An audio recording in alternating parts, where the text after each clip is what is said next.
Thank you, Sammy. Chad Outlaw Jr. Estes alongside Brent Preacher Man Frigel and Lady Dinah Estes live here at Kelly Field in Aurora, Missouri, getting ready for another installment of the Bell Bowl. And been a long time getting the team back together, Brant, and it's good to see you again, and it's good to start the season off here at home.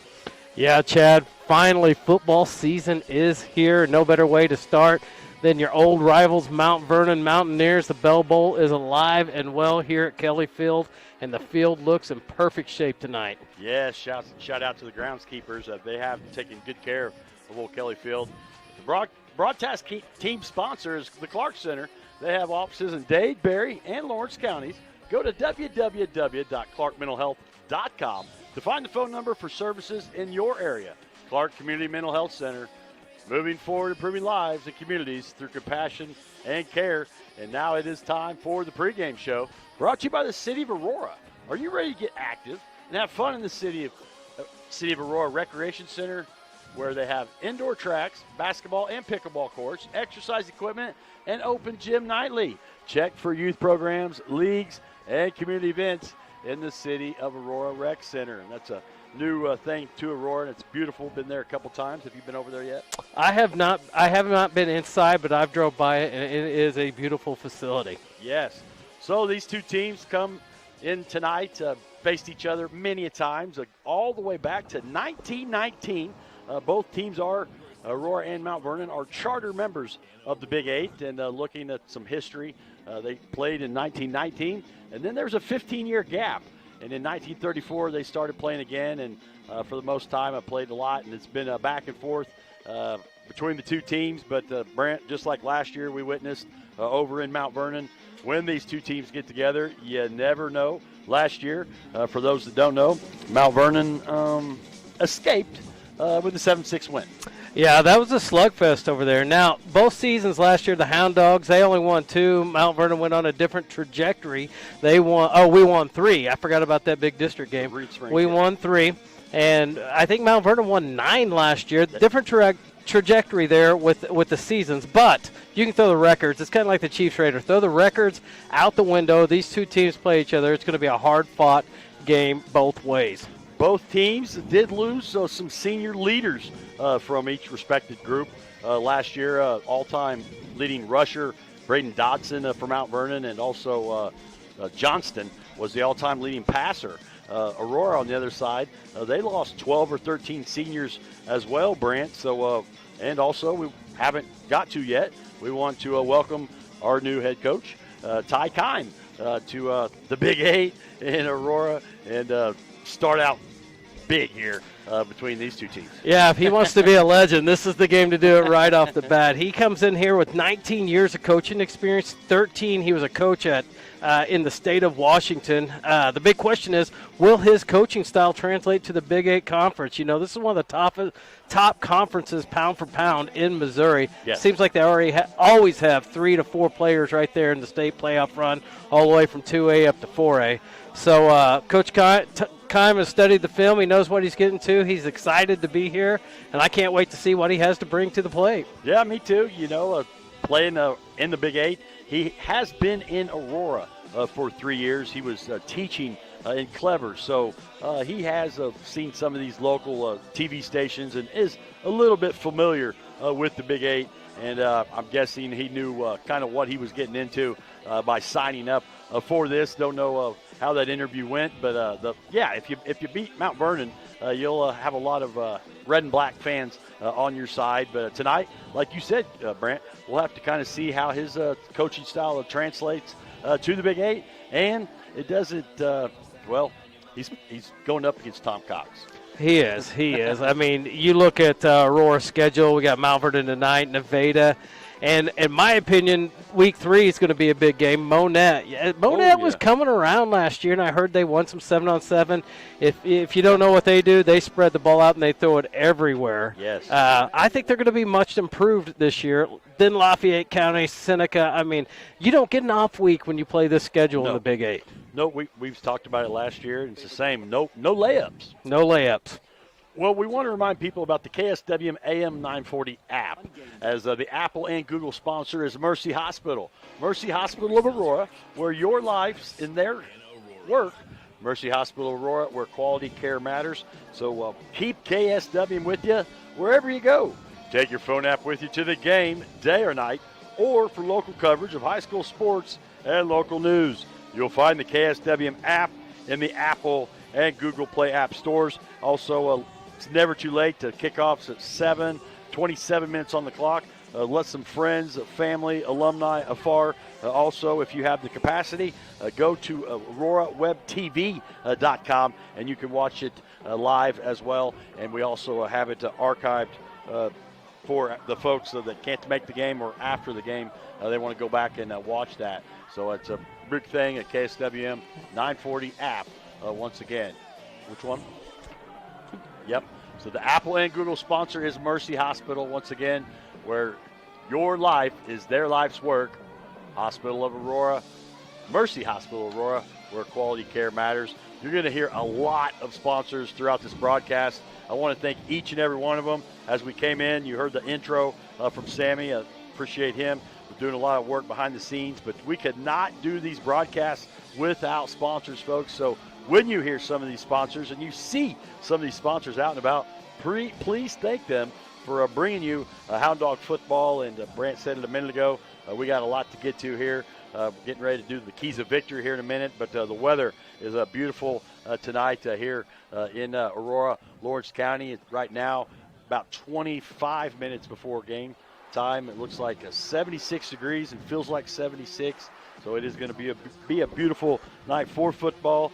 And yes, these two teams in Lawrence County, 12 miles separate them two. So I see Mount Vernon's side has already been filling up, and the track is starting to fill up as well. And Brant, I expect this stadium to be packed tonight. Yeah, I love it when you get these awesome sponsors that we have sponsoring this game, and the community gets behind the team. Like I said, this side over here on the home side, it's red and black, and it is filling up quick. I don't know what the theme night is. Maybe it's construction night, but there's high schoolers around here in high vis and hard hats, and they're ready to go to work. The Dogs are ready to go to work tonight. Yeah, it looks like a lot of a construction crew. Yes, there is no construction here, but that is the theme of the night. So Brent said it, a lot of bright yellow and orange as well. So we're going to get to some Keys to Victory. Keys to Victory is brought to you by Thunder Bay Car Wash on Elliott Avenue in Aurora, Missouri. The clean car is a happy car. Every day is Thunder Bay Day at Talamedia.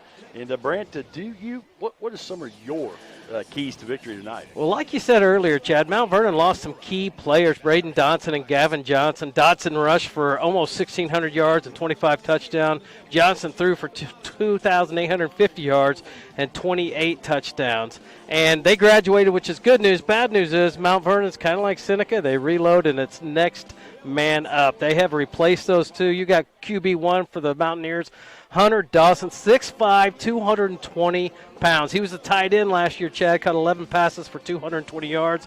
And Hunter Conway will be doing the ball carrying. He had 47 carries and 211 yards last year. I say all that to say this.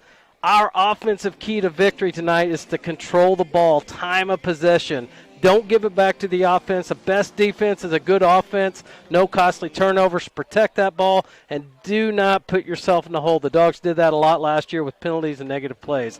Take advantage of this defense. Mount Vernon graduated some of their defender players.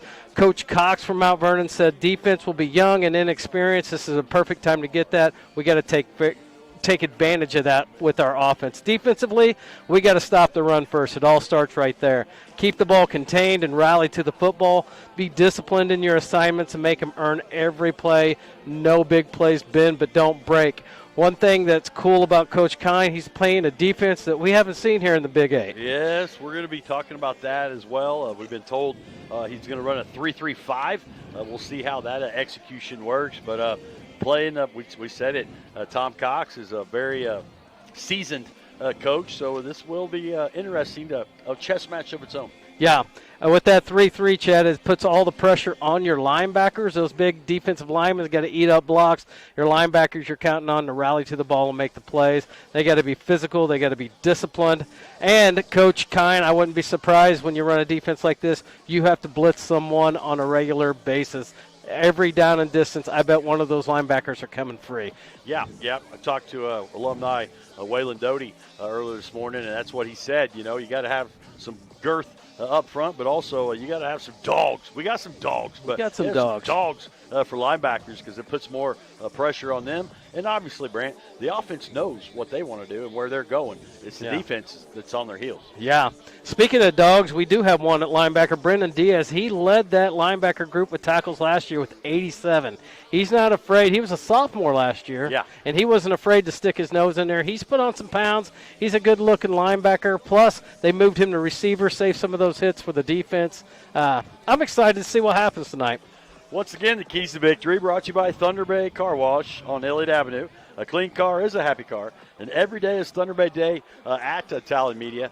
We will get to to hear from some of these sponsors, but if you can't get to Kelly Field and to the game tonight, there's a couple different locations. Winston's downtown Aurora, they will be having the game on the big projector, and the Strike Zone at Strike Zone up across from White Park will have Jimbo. Tell Jimbo that Outlaw Junior sent you. They have a couple.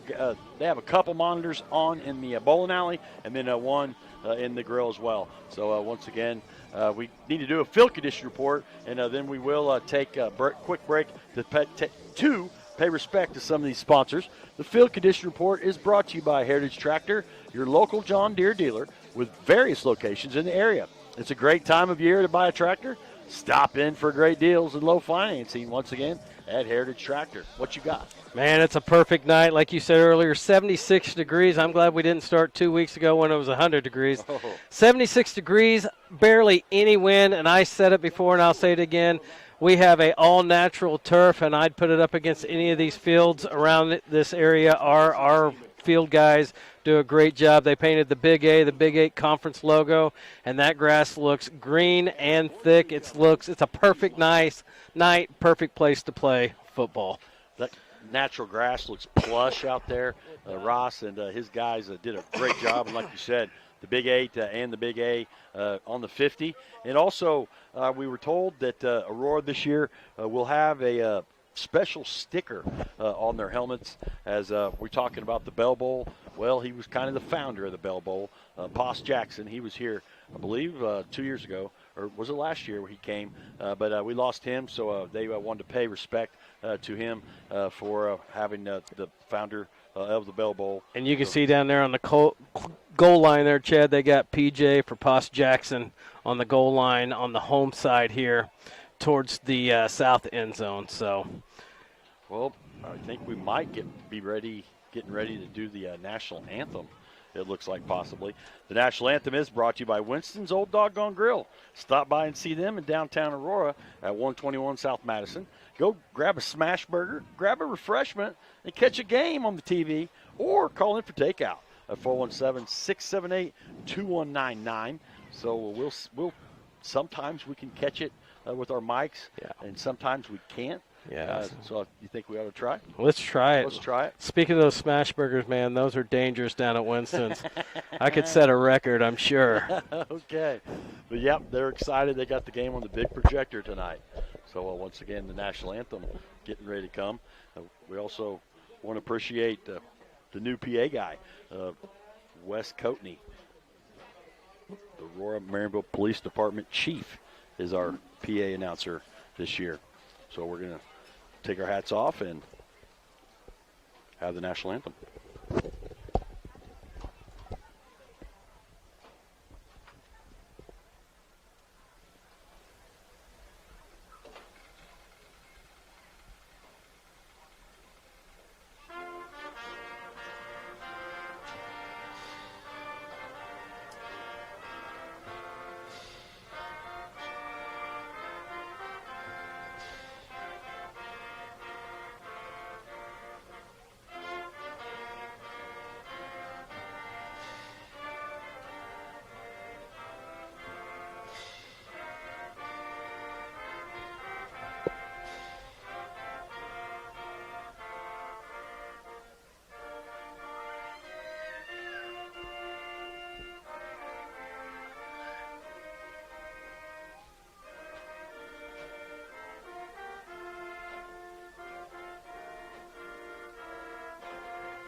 Once again, the national anthem brought to you by Winston's.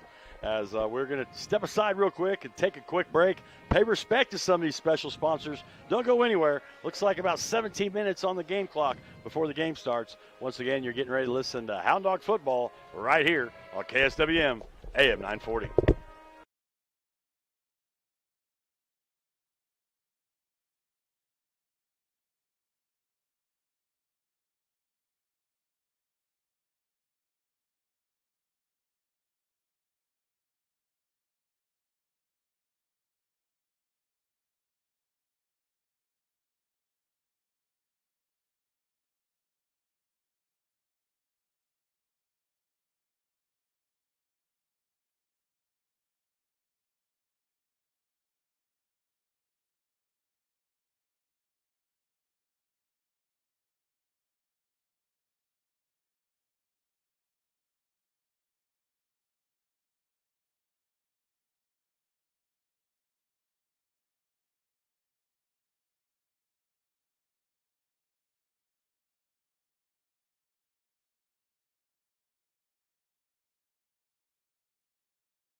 All right, we are back as the Aurora band is out there waiting for the Hound Dogs to come. So some of the student section coming out there to greet them as well. Looks like about 13 minutes on the clock as we're getting ready for not far from kickoff. So the sportsmanship reminder is brought to you by Access Family Care. Access Family Care has locations in Aurora, Mount Vernon, Cassville, Neosho, and Joplin. Tonight's game is not only a competitive contest between these two schools, but it's also an educational experience for all the students involved because high school activities are about learning life values. Your friends at Talon Radio and the Missouri State High School Activities Association remind everybody to do their best part in keeping our hometown sports a positive experience for everyone.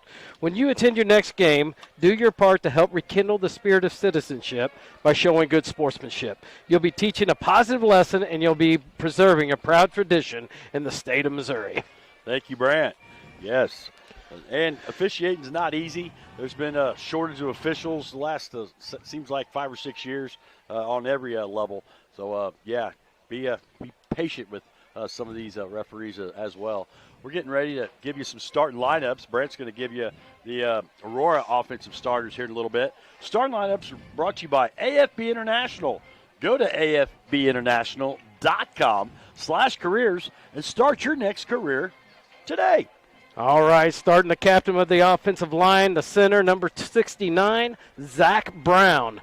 At guard, number 66, Hayden Bueller. At the other guard, number 50, Spencer Loffer. At tackle, number 65, Seth Salyers. At the other tackle, number 72, Gabe Van Note. Wide receiver, number 20, Brendan Diaz. Wide receiver, number 21, Tarek Rackley. Wide receiver, number 3, number 2, the ball hawk, Braden Allen. Other wide receiver, number 12, Sean Salyers. Running back tonight, number 0, Memphis Mooningham.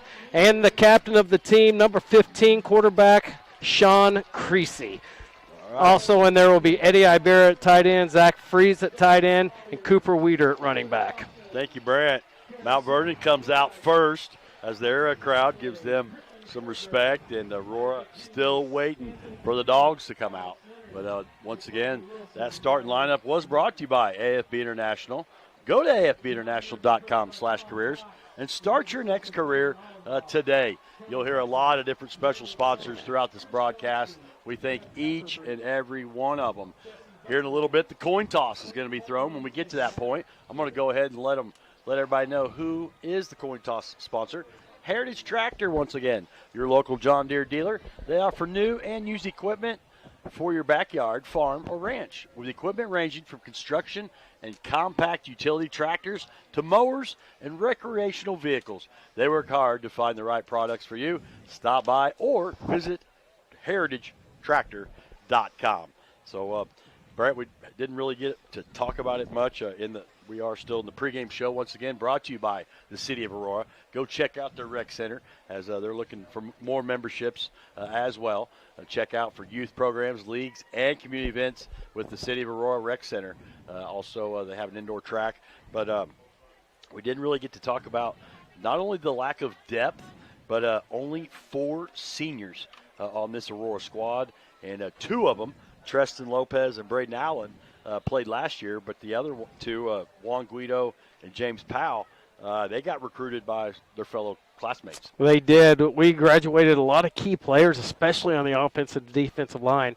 And I heard we're only returning, is it 5 starters this year? Yeah. Sean, Braden Allen, Memphis Mooningham, which started as a freshman. Cooper Weeder was young, and a few of the linemen, and that's it. Van Oak. Yeah. So the Hound Dogs have made it out of the locker room, and they're getting ready to run through the tunnel. So we're anticipating that as well. I hear some sirens as well. And I figured we would hear some sirens with, we said it a minute ago, the new PA announcer is the Aurora Marionville Police Department. So we got some contacts. And here come the Aurora Hound Dogs as they're in black pants and white jerseys with black numbers. And it looks like a black helmets with striped down the middle as well. And the Hound Dog Pride, the folks standing up and giving them an ovation. And let's see how this game's going to start very soon. Only 8 minutes and some change on the clock. So Ty Kime getting ready to start his stint as the new head coach here in Aurora. And he's joined by not only his high school staff, Brent, but it looks like also at junior high and maybe Mighty Mites as well, or just junior high? I think just junior high, but they do have the Mighty Mites helping out in certain areas of the game. I mean, that's what it takes to have a program. You got to get down to those young ages and get them excited about Hound Dog football. Oh, yeah. I did a little recon the other day driving by here on the practice field, and I don't know what age group, but I was watching for a minute. I stopped and watched some Mighty Mite boys doing some drills, and, yeah, you're right. It does start very early in the program, but some of these young boys are looking at some of these guys in uniform right now, and, we it's been a couple moons ago, but we played here as well, and, as you are Mighty Miter in junior high, it was a thing to come to Kelly Field on Friday nights, and all my opinions are my own. I do wish we didn't start with Mount Vernon. I think it just kind of it doesn't take away from the history a little bit, but when these two teams have been playing for over 100 years, I wish it was in the, wishful thinking. I wish it was in the middle to end of the season, but it never surprises me when these two teams get together. What happens? Yeah, I kind of my opinions are my own too, but I think you're wrong. I like it right off the bat. Okay. It's kind of the big game, man. Everybody's going to tune in. Everybody's going to get excited. True. It does. If you're on the L end of this game, it does set you back and kind of hurt your mojo a little bit. But, man, you get that W and you're flying. That's true. You're ready to go. So, we can agree to disagree. Yeah. I just wish it was more. I'd love to hype it up a little more as well, but we got to see each team. They're looking. What's up, brother? Each team's kind of looking for their identity too. Brant, obviously, Tom Cox knows his athletes a little better. Coach Keim, I think he accepted the job back in May, so I mean he kind of got a late start, but he's trying to learn which guys fit in his scheme of things, but also we're going to give the defensive starters a get here in a minute. Yeah. But there's a lot of guys for the Hound Dogs going both ways. Yeah, not only is Coach Keim new, but most of the coaching staff. We only brought one coach back last year, Clay Dunning. He just walked by us. He just walked by. Shout out to Clay. You're right. Yeah, the coach's room is a lot different this year. And what I think is interesting, the game inside the game, is both of these quarterbacks. Creasy started last year, but he was a sophomore, and they're expecting him to take a big jump and more of a leadership role. And for Mount Vernon, they're starting a brand new quarterback this year. Yeah. So both of them are looking to grow exponentially in this first game as far as leadership, understanding of the offense. I mean, this is Creasy's first game under Coach Keim. Yes. Everything's changed. Yes. New coordinators as well. I think Coach Keim is going to call the offense. He is going to call the offense. And when they ask him, I didn't ask him, but when someone asked him, what are you going to run? He said he's going to have variations of the same play and several different looks. So he's going after taking what the defense gives him. If they line up in a prevent, he's going to run the ball. If they line up stacking, he's going to throw the ball. Yeah. And I think he likes these short to intermediate routes, which Creasy can be successful at. Sean is an athlete, baseball and football. But getting 11 starts last year. Aurora went 3-8, and they got rid of that district win drought. Brant, it'd been since 2015. Yeah, since they had won a district game, and we went down there and took care of the Reed Spring Wolves rather easily. Scored 50-something on them, and then ended our season at Seneca. that was a bad game, man. Yeah, it was. I about drowned that game. Oh yeah. I tell you what, we're going to step aside and take a quick break. The referees are talking to each coach, and we're not far from the coin toss, and we'll be right back. Once again, you're listening to Hound Dog Football right here on KSWM AM 940.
We are back. Once again, you've been listening to the Pregame Show brought to you by the City of Aurora. We appreciate each and every sponsor. But go check out the new Aurora Recreation Center. They have an indoor track, basketball and pickleball courts, exercise equipment, and open gym nightly. Check for youth programs, leagues, and community events with the City of Aurora Rec Center. All right, the area scoreboard is brought to you by Craft and Cantrell Funeral Home. At Craft and Cantrell Funeral Home, they honor your loved ones with caring and compassionate care.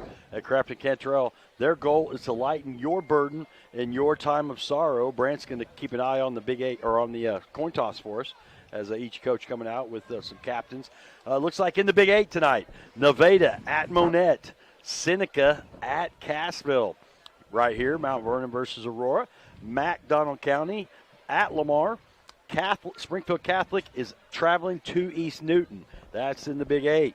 The Mid-Lakes Conference, it looks like Hollister is going to travel to Green Forest. Tolton is going to be at Forsyth. Mountain View Liberty at Stratford. Mountain Grove at Fairgrove, Battle of the Groves. Buffalo at Ava.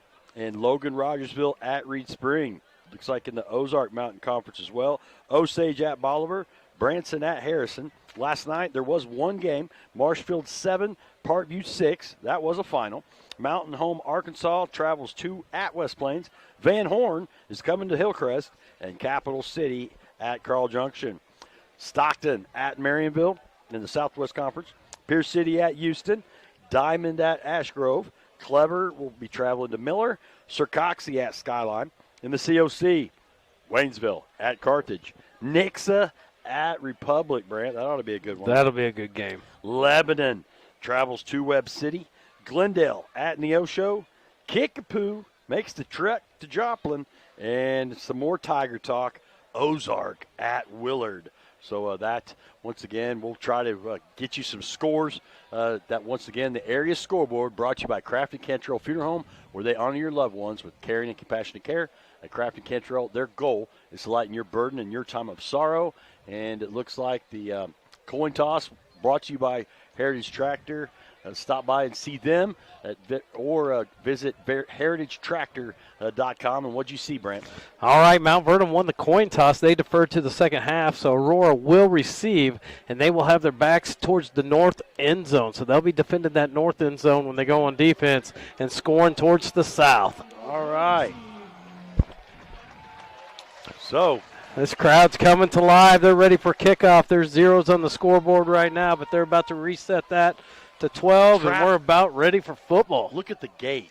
The gate is, the track, oh my goodness. Behind us is backed up all the way to the highway. We're looking at the gate. There's probably another 50 to 75 people still trying to file in. We are at 7 o'clock. The referees are at midfield, and we are not far from a kickoff, and it looks like Mount Vernon will be kicking off.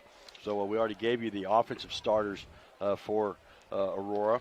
And it looks like our kickoff returners tonight will be the sophomore Memphis Mooneyham and number 20 Brennan Diaz. I believe, let me see here, Diaz is a junior.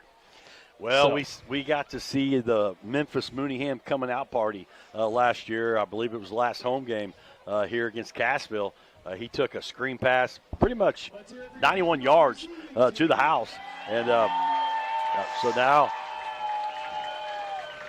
West Coatney getting the crowd into it here as we are not far from kickoff, running just a minute or two late. And kicking for the Mountaineers is, what number is that, Chad? I can't see. 50-something. He's teeing up. We'll see here. 57? 57. Yep. Landon Popa. Okay. P-O-P-A. So he'll be doing the kicking duties for the Mountaineers. More people waiting to get in here. Chad, I don't think we had a crowd like this last year, last 3 years. This is a big crowd here. And if you remember, we got cheated. We had to go to Mount Vernon 2 years in a row when they did the old realignment thing, remember? Yeah. So we're due for a good And here we go. That ball is in play. It's going back to Diaz. Takes a bounce. He gets it at the 10. And he goes down to a knee about the 20, Brant? Yeah, 20, 21. Some late curriculars going on there. No whistle, no flags on the play. So it looks like Aurora, they did get the play clock fixed, Brant. That's good. Coach Hoffman was wondering about that. He said he had it working all week, and come game time, that thing shorted out. But it looks like he got her fixed. Isn't that how it works? All right, so first time looking at the Hound Dog offense. Creasy jogs out, has the play. It's going to be 1st and 10 from the 21-yard line. Sean, returning starter, a junior for the Hound Dogs. They come out in a single back with 4 wide receivers, 2 split to each side. Memphis Mooneyham behind the quarterback. Lone back is Mooneyham. Diaz in motion. And it rolls out. Does Sean to the left. He's going to throw it to Diaz on the sideline, about the 30, or no, what is that, the 25-yard line or so? Yeah, it looks like he picked up about 7 on that one, Chad. At first I thought Sean was going to tuck it, but a good job by him. All right. That looks like about 6. They'll bring up 2nd and 4. Good way to start the season. Nice, safe pass there. As he rolled out, everybody thought he was going to run it. That linebacker came up, and that just sprung Diaz for the short gain. All right. 3 receivers to the right, 1 to the left.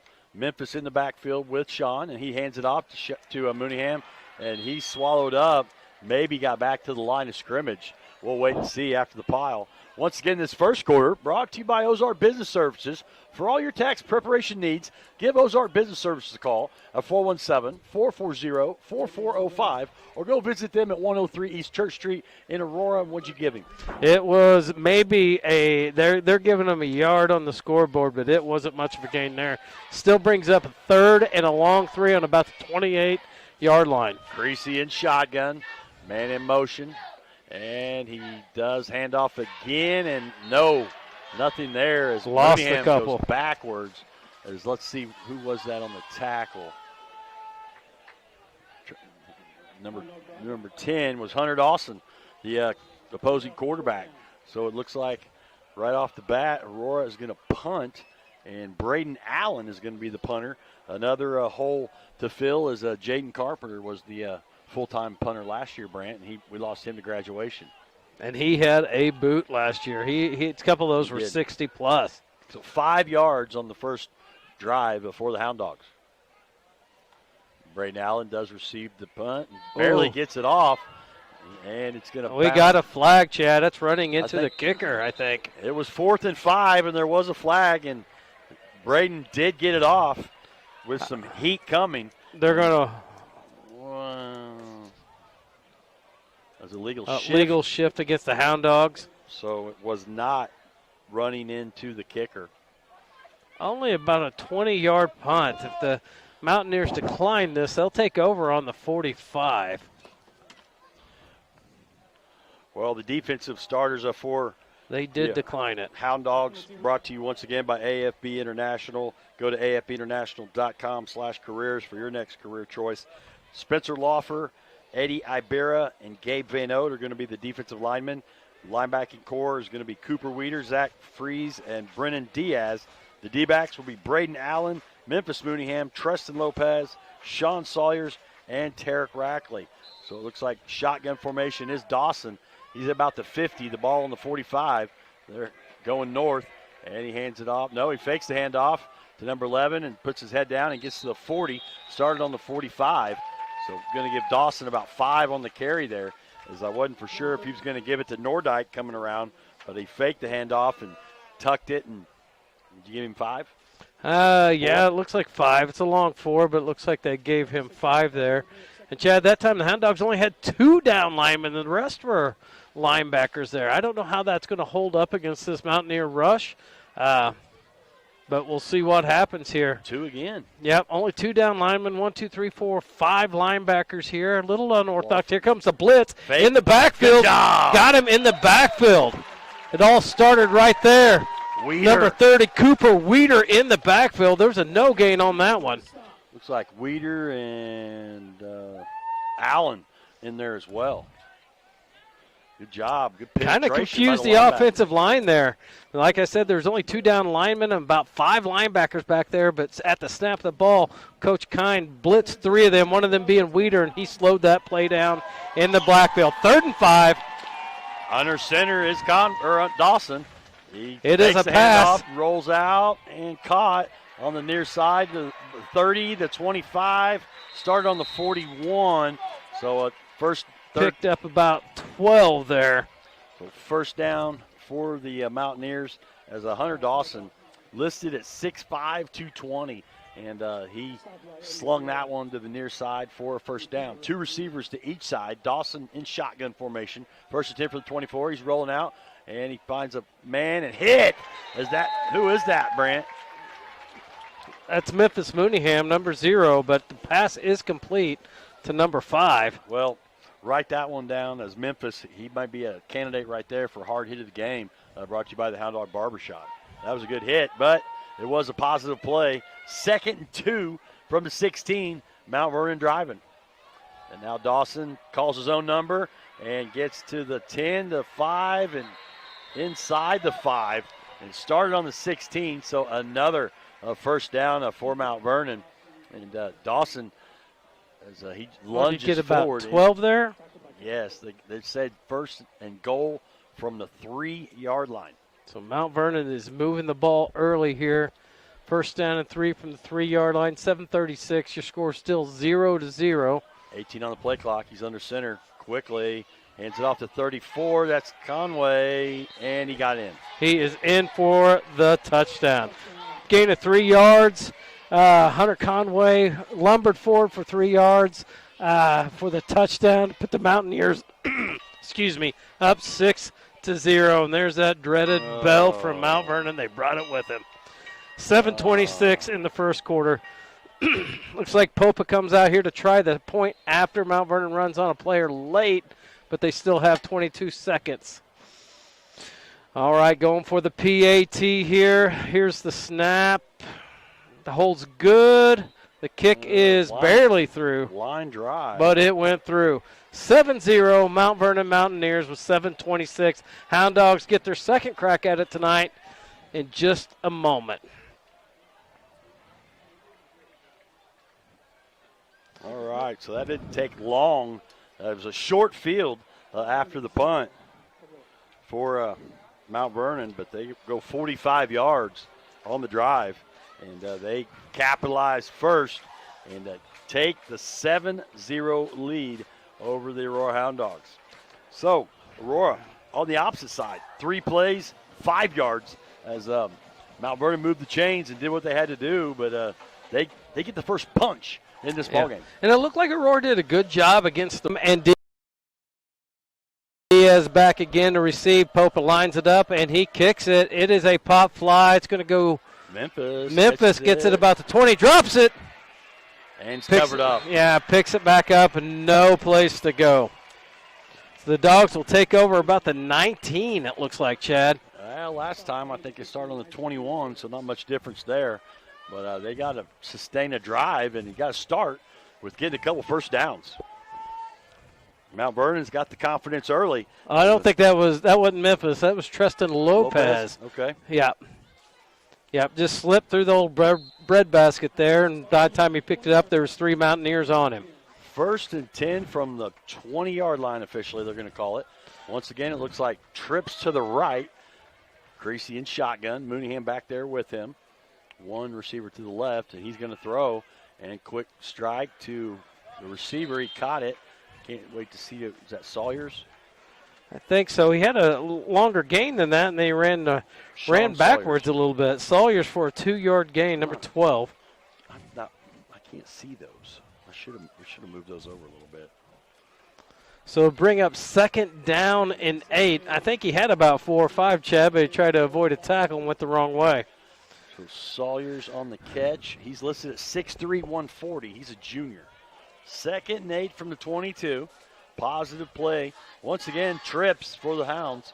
Creasy in shotgun. He waits for the snap and fakes the handoff. Throws it to the receiver. He cuts it on the 25.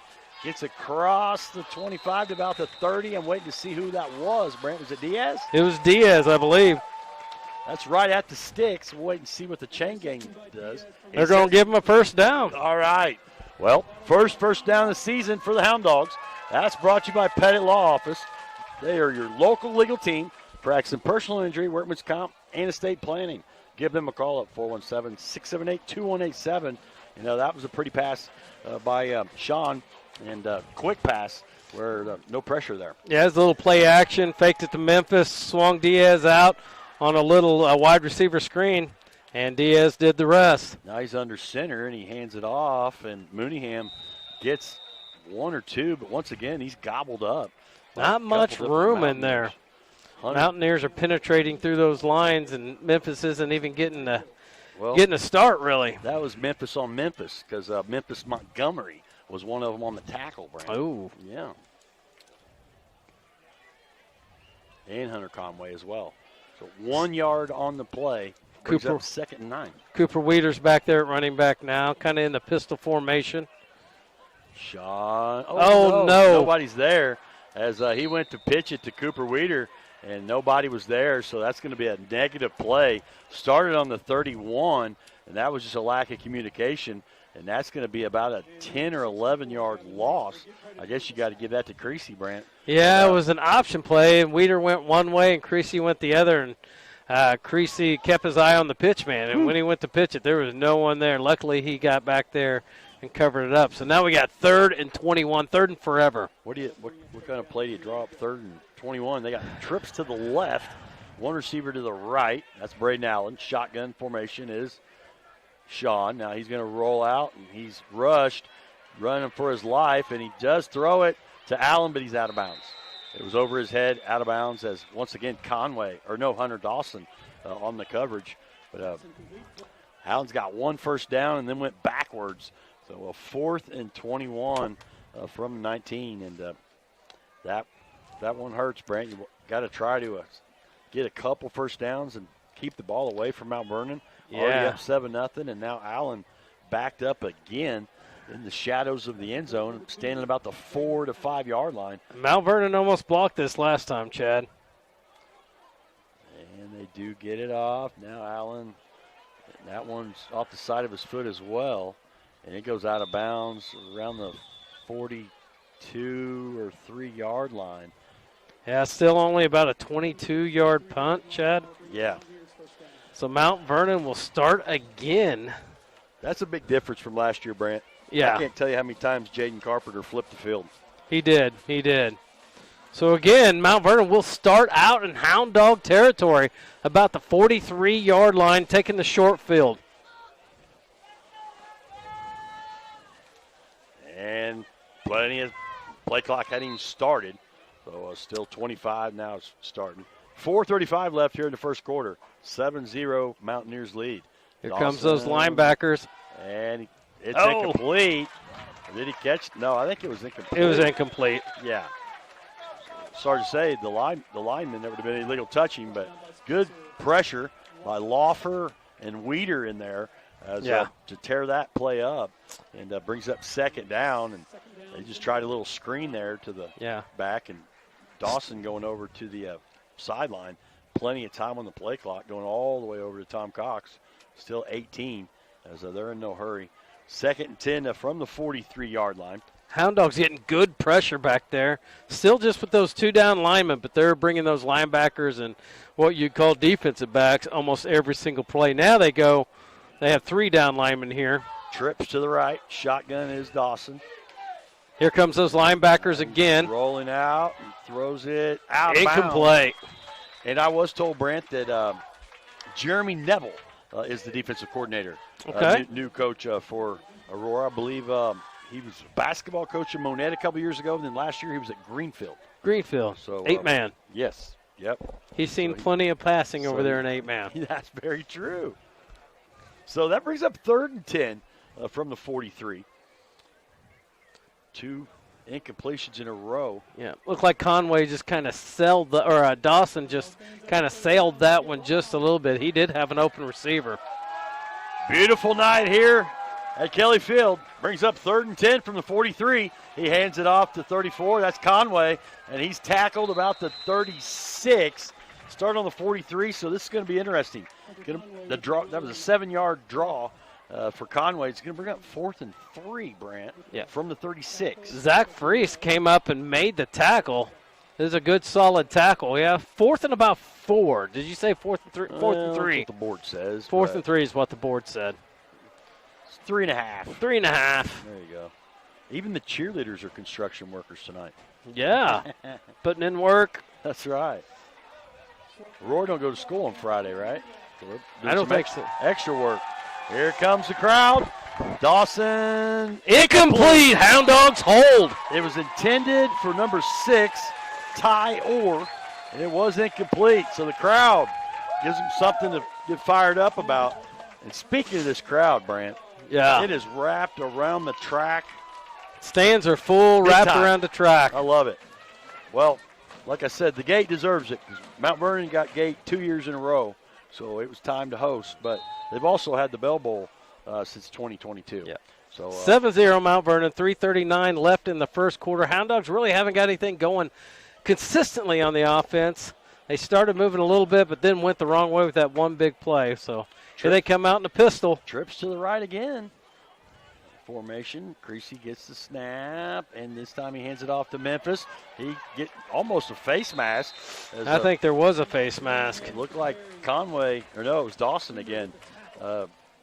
Had his arm across Memphis's face. They're going to give him 3 on the carry. So positive play. Another tackle. Brings up 2nd and about 7. Memphis is trying to get loose here. Now we're going empty backfield. Trips to the left and 2 receivers to the right. Creasy in shotgun formation.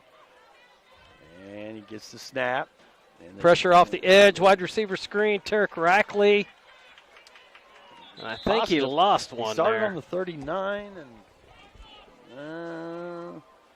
it's about where he's at, I think. Little wide receiver screen, didn't fool anybody there. So 3rd and long again, 3rd and 8, Chad. That's right.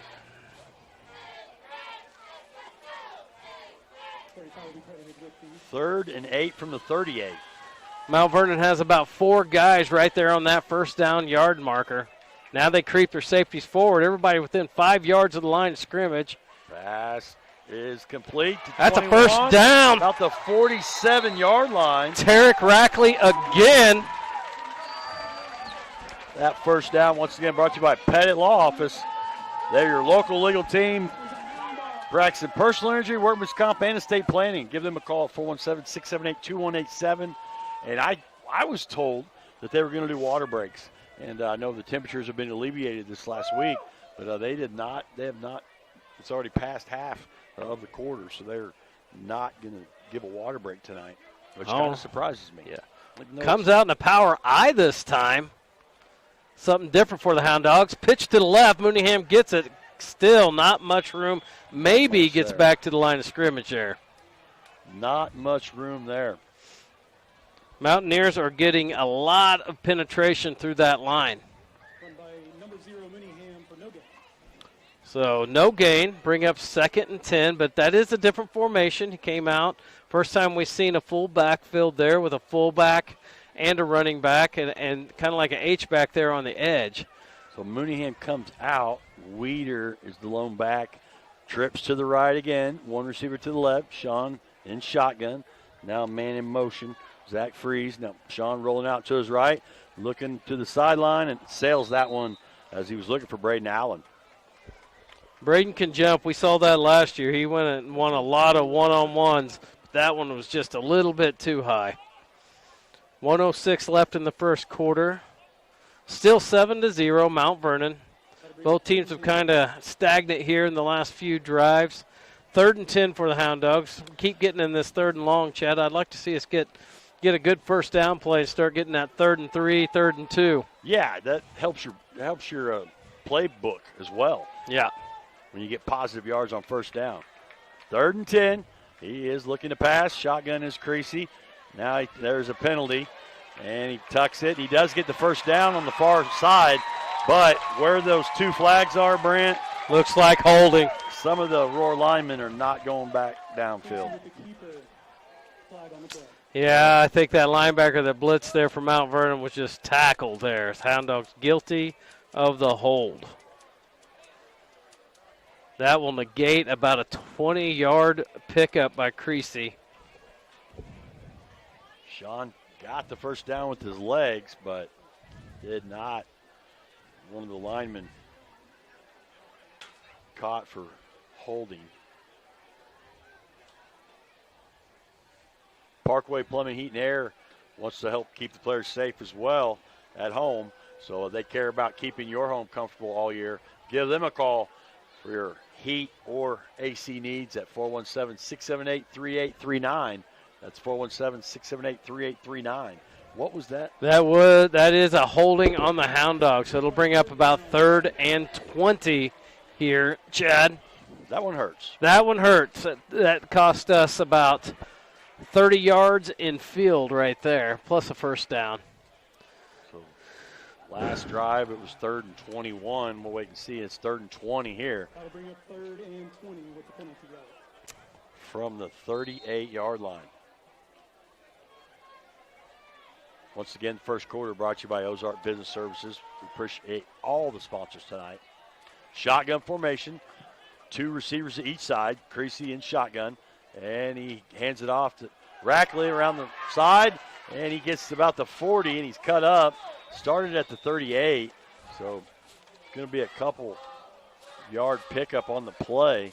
It's going to bring up another punt. This is already the 3rd punt for the Hound Dogs in the first quarter, Brant. Yeah, Rackley only got about 2 there. Needed 20. I think Coach was just trying to get that ball, trying to get what he could without taking any risk. So far, the punting game here has been a little suspect. Mount Vernon's put pressure on Braden Allen both times.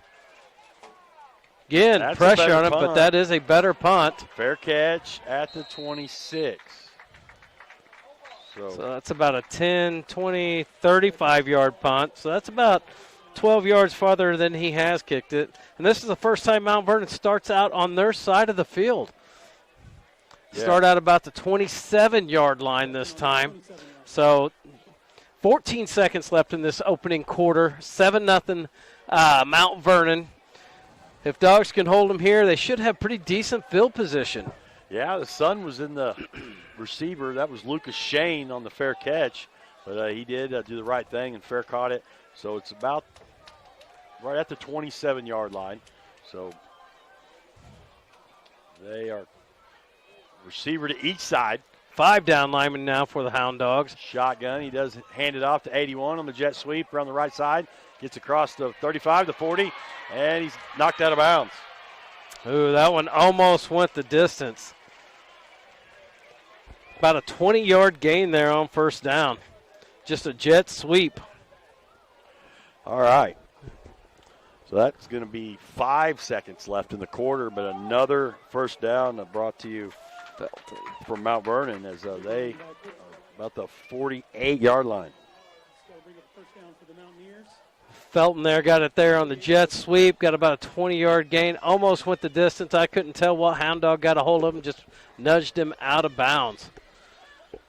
Dogs come out. They have 5 down linemen, 3 linebackers here. Handoff right up the middle. Conway cuts it outside, and I think he may have got another first down, but I think we have a flag there. I think they tackled Trustin Lopez out there on the end. It is holding against the Mountaineers.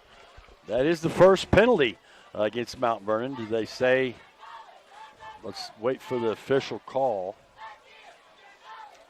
Lopez had the running back in his sights, and he just got Ranger chokehold there on the 50-yard line. And Mr. Official said, you can't do that.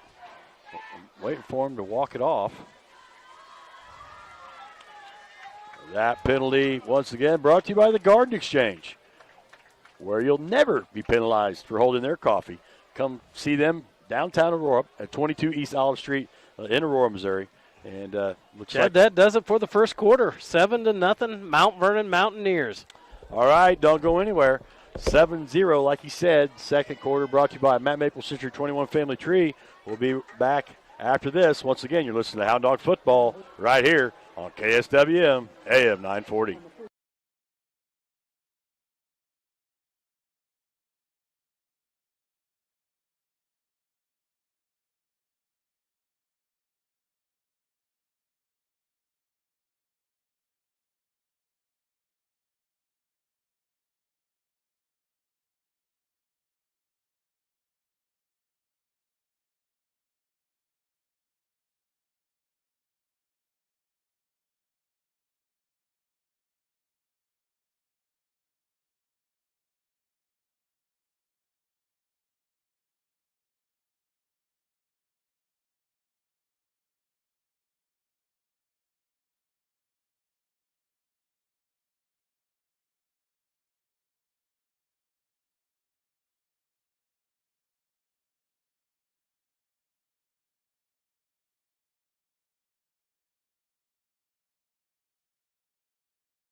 All right, second quarter. Brought to you by Maple Century 21 Family Tree. Are you looking to buy or sell your home? Let Century 21 Family Tree help you with that transition. Give them a call today at 417-678-2121. Because at Century 21 Family Tree, let their family help your family. A lot of sponsors throughout this broadcast you will be hearing from. All right, 1st and 15 from about the 43-yard line. Conway gets the handoff, and he's buried by a couple different dogs. I see Braden Allen in there. I see Rackley, or no, who's that? Allen in there. Eddie Ibarra was in there. So what'd you give him on the carry? 1. Okay. Scoreboard said he didn't get anything, so I'm not going to give him anything. No. Yeah. This is the Belbo, baby. You got to earn that yard. All right, 2nd and 15. Mount Vernon going from left to right on your dial. 2nd and 15 from the 43, and he fakes the handoff. Now he's going to pass, a little screen outside, and if he caught it, it was going to be a loss, but I think it was incomplete. They're going to give him the catch, but it is maybe a loss of 1. Okay. Garrison Nordyke, 140-pound junior on the catch. But no gain on the play. All right, 3rd and 15. Hound Dogs holding strong here. So they're on the 43, and they got to get to the Hound Dog 42. And you can kind of tell, Chad, we're early in the season, first game of the season. Both offenses are still trying to not make mistakes. Instead of just playing and playing faster, trying to not make mistakes, and it's just a little slow. And play action here. Off. He's looking to throw it to the side, near sideline. Out of bounds. Incomplete. Braden Allen all over him. You're not going to out-jump him. A little swing pass. Yeah. But Braden Allen was right there for the incomplete pass. So the Dogs hold. And for the first time, we will see them punt return. Who's returning punts this year? Braden Allen? Yeah, Coy Felton was the intended receiver. I believe so. Yeah, Braden Allen's going back. He defends the pass. Now he's going to return the punt. Here. Like Cooper Weeder coming off late. All right. So Tarek Rackley's kind of up there to block here for Braden Allen. This punt's going to be brought to you by King's Auto Service as they do get it off, as that's Hunter Dawson on the punt, and he gets it at the 25, and that's where he gets it on the 20 and gets up to the 25. We got another flag here. What are they going to call? Sideline infraction on the Hound Dogs. This should be a warning. We get one warning, I believe. Keep an eye on that. That punt was brought to you by King's Auto Service, where they're locally owned and a proud Hound Dog alumni as well. King's Auto Service is your local import and domestic specialist. Give them a call at 417-678-5454. And he hooked me and my wife up and fixed our air conditioner a couple months ago. So was it a warning on the I don't think, they are. Was it the coaches or the players? I think it was both. Okay. It is a sideline infraction warning against the Hound Dogs. But they're not going to mark anything off. The next time it will be a penalty. If that official runs the sideline and he runs into everything, it's an automatic flag if he runs into somebody. 2 receivers to each side. Sean Creasy in shotgun. Memphis Mooneyham behind him, lone back in the backfield. Now Rackley in motion, and they hand it off to Mooneyham, and once again he stalled for about a no gain, Brant. As he's a speedster, but he's getting hit right when he's receiving the carry. Memphis doesn't need much. He has a lot of wiggle, but he's not even getting his feet started before Mountaineers wrapped around him. So, one returning starting lineman, and that's Gabe Van Oat, and he is listed at 6'4", 230. But some of these other guys getting thrown in the fire on Friday Night Lights got a block. 9:40 ain't counting here in the second quarter. Sean Creasy in shotgun, 2 receivers each side. He is going to pass, and he throws it to the right side, and it's caught, but 2 Mountaineers as a number 4, give him credit, Ja'Kai Kruger on the tackle. And that was Braden Allen on the catch, Brant, and he didn't have much room as well. There wasn't. It was a comeback route, And not much separation between the defender and Allen, and as soon as Allen caught it, he was tackled. I guess they're going to give him a 1-yard gain for Allen. Well, he was a victim of a Mountaineer sandwich. So that brings up 3rd and 9. Clock ticking, 9 minutes left in this second quarter. We got trips over here to the near side, one on the far side. I believe. Who is that going to be on? We got number 55 from the Mountaineers. Let's see. They're pointing. Van Note's saying it was him. And Everybody's pointing. Dylan Felty is saying it was on Van Note. But I think, it's going to be against Van Note. So, and the crowd does not like it. We got some refs here in the crowd. He might have come out of his stance just a hair early, Brent. I thought Dylan Felty felt Van Note first, but apparently not. Yeah.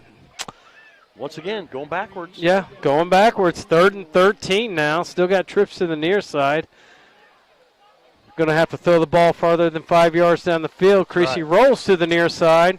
He's running for his life, and he's sacked. And he's piling on. Come on. Now he tries to brush him off after that was kind of a late hit. Right in front of the referee. Creasy lost about 3 on the sack. He was running for his life the moment he got the ball. So got to shore up that offensive line a little bit, give these boys time. Braden Allen's going to punt from his end zone again. Number 81 is back for the Mountaineers, Corey Felton.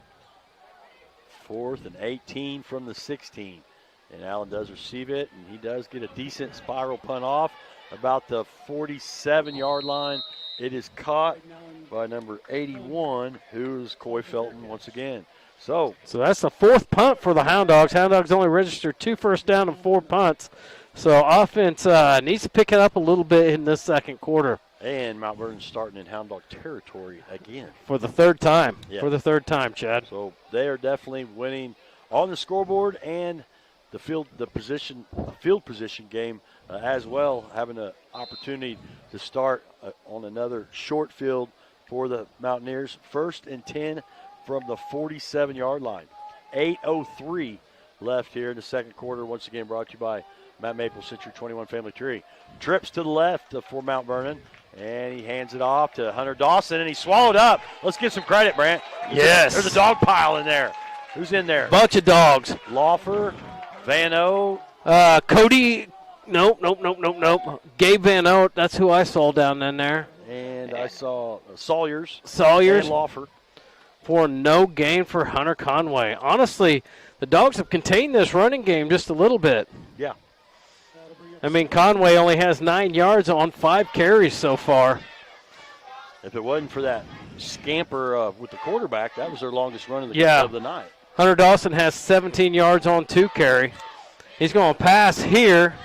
Pressured, sidearms it to the far side, and I think that's Felton. Spins to get to the first down marker and past it because it started on the 47, and they're moving over there. So another first down, and that's 5 or 6 for them, isn't it? That is 4 for them so far. It seems like 5 or 6. Well, when you start on our side of the field, you don't have many first downs there. 1st and 10 from the 35-yard line. Each team with 3 timeouts in their back pocket. Under 7 minutes now. We're in driving. Got 5 down linemen. 1 linebacker walked up on the line. Everybody else is in tight man coverage. And he fakes the handoff to Felton coming by. Short screen. Intercepted! Spencer Laufer! He intercepted on the 40. He rumbles across the 50 to the 45. We do have a flag down, Chad. Oh, don't even. We'll have to see what this flag is. What a play by Laufer. Holding against the Mountaineers. It will stand. Spencer Laufer, the down lineman. Here's a little swing pass out to the left. He read it, picked it off, ran over the quarterback, but the quarterback shoestring tackled him. The Dogs will take over for the first time in Mount Vernon territory. Let that light a fire, Dogs. Let's go. First takeaway of the season for the Hound Dogs, and that first interception was by our D lineman, man. Look at that. I'm pretty sure that was a big boy rumble right there. We know on the varsity side that was his career first interception, probably First in his life, but Yes. for sure on the varsity level. Yes. We'll keep it there. So 6:38, Hounds break the huddle with a little fire under their step. Let's see, we got 2 receivers to each side. Creasy in shotgun. 17 on the play clock, that's not a factor. Now he's looking to pass, and caught by Allen across the 40 to 35. Started on the 45, Brant. And let's wait. I think that's going to give him a first down. I'm waiting for the chain gang. It's right there. Oh, it's going to be a gain of 9. Didn't give it to him. Braden Allen with a gain of 9. That was a good catch. Pitch and catch from Creasy to Allen on the slant there. And now. Hey, Allen was a shoestring tackle away from scoring there. 6:13 left in the second quarter. Still 7-0. Mount Vernon Mountaineers, but the Dogs got something going down on the 35-yard line here. Second and a short 1. Trips to the left. Creasy's going to throw a screen once again. Caught by Diaz. Diaz. He gets across the 35 to the 30. Has some room. And he's still going as he shucks a Mountaineer and gets close to the 20. They're on the far side. I'm waiting. It was Brennan Diaz. Dude, that was Brennan started out as a little wide receiver over here, kind of just went to the middle for a center screen, and when he caught it, got some great blocks, but his little quick feet did the rest, ran over a couple of those backs, gives us a first down on about the 21-yard line. Great call right there by Coach Kynes. Another first down brought to you by Petty Law Office. And Hounds knocking on the red zone here. 2nd and 1. Creasy, nobody's there, so he's got to just eat it, and he's tackled for a loss. And I think once again, there was a little Phil Collins going on there. Lack of confusion there. Land of confusion. Yeah. I don't know if Phil Collins. There's nobody there. Yeah. There's nobody there. That's the second time that's happened. At least he didn't pitch it this time. That's true. That's true. Lost 1. We'll bring up 2nd and 11. So not end of the world right here. We got to get that ball moving forward again. Another negative play on first down, though. I know. Let's see what we got here. Cooper Weeder is back there running back. Creasy in the pistol formation. 3 receivers to the near side. And he's going to throw it.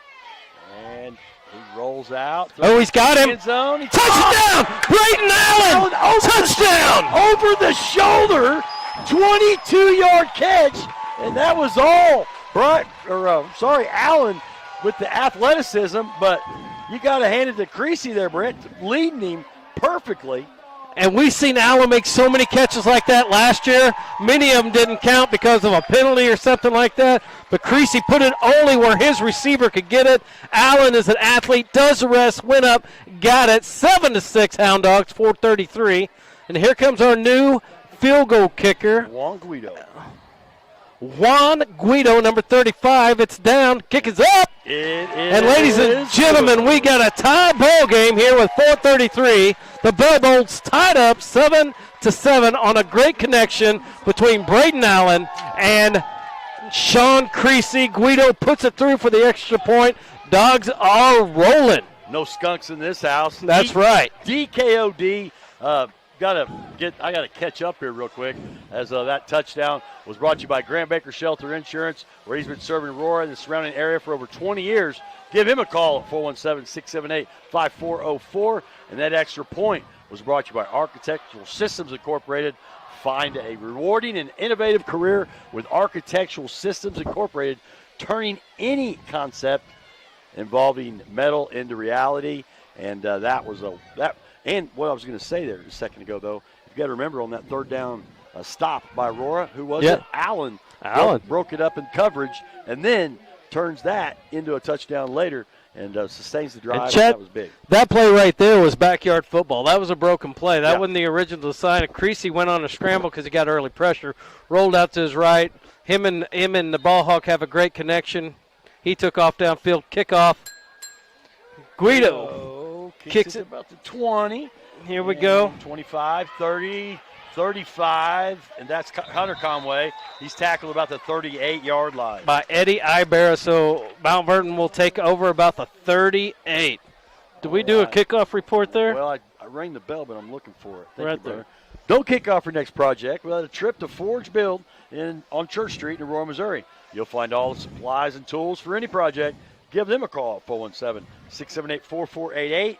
Now, at least they're starting in their own territory here, Brant, but it's 1st and 10 from the Mount Vernon's own 39. Last time they started on the 48 of the Hound Dogs. Right now, the Dogs need a 3 and out. Keep this momentum going. They have one more shot at a score before halftime. And off to Hunter Conway. Oh, had him in the backfield. Tackle, and then he breaks a couple more. Allen's going to have to catch him and be the hero again, all the way up to the 30 as Hunter Conway broke a tackle in the backfield and then broke another Hound Dog tackle or two and gets all the way up to about the 30. And once again, Braden Allen saves the day, or that might have been pay dirt for Mount Vernon, Brent. Man, that was a 2-yard loss that he just turned into a 30-yard gain there, Chad. He had him in the backfield, just slipped the tackle. I think was that Mount Vernon's biggest play of the night? That's their biggest play of the night, 31-yard scamper by number 34. Hand off to Conway again. This time he smashed Allen in there. Let's see. Treston Lopez in there. Who else? Cooper Weeder in there as well. Minimum gain, give him 3 on the plays. Brings up 2nd and 7 from the 29-yard line. Each team still with 3 timeouts left, 3.5 minutes. And Hound Dogs tied it up. Bell Bowl 7-7 here as Mount Vernon driving just outside the red zone. They're heading. Mount Vernon's coming up in this jumbo double tie play action. Passing, going deep, going for it all. Nice defense. Oh, wait a minute. What's he throwing his hat for?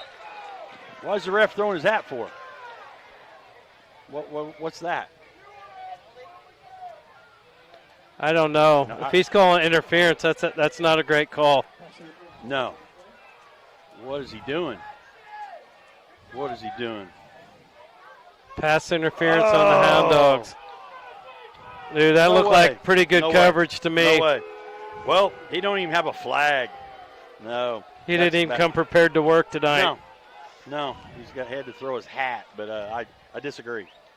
Coach Keim is as well. Coach Kine's trying to talk to him, and the official. That's a big call in a tie game. Wow. And now he's warning Coach Keim. Now he has no idea where to spot the ball. Well, you don't even have a flag. Yeah, you got the ball, pal. I'm proud of you. Wow.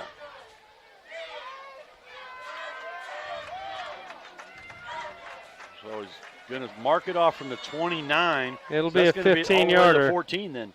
Doing Aurora math, that's going to be up on the 14-yard line. Or no? Yeah. Well. I'm not saying anything, but he's the youngest receiver out there. Or youngest official. Oh, yeah.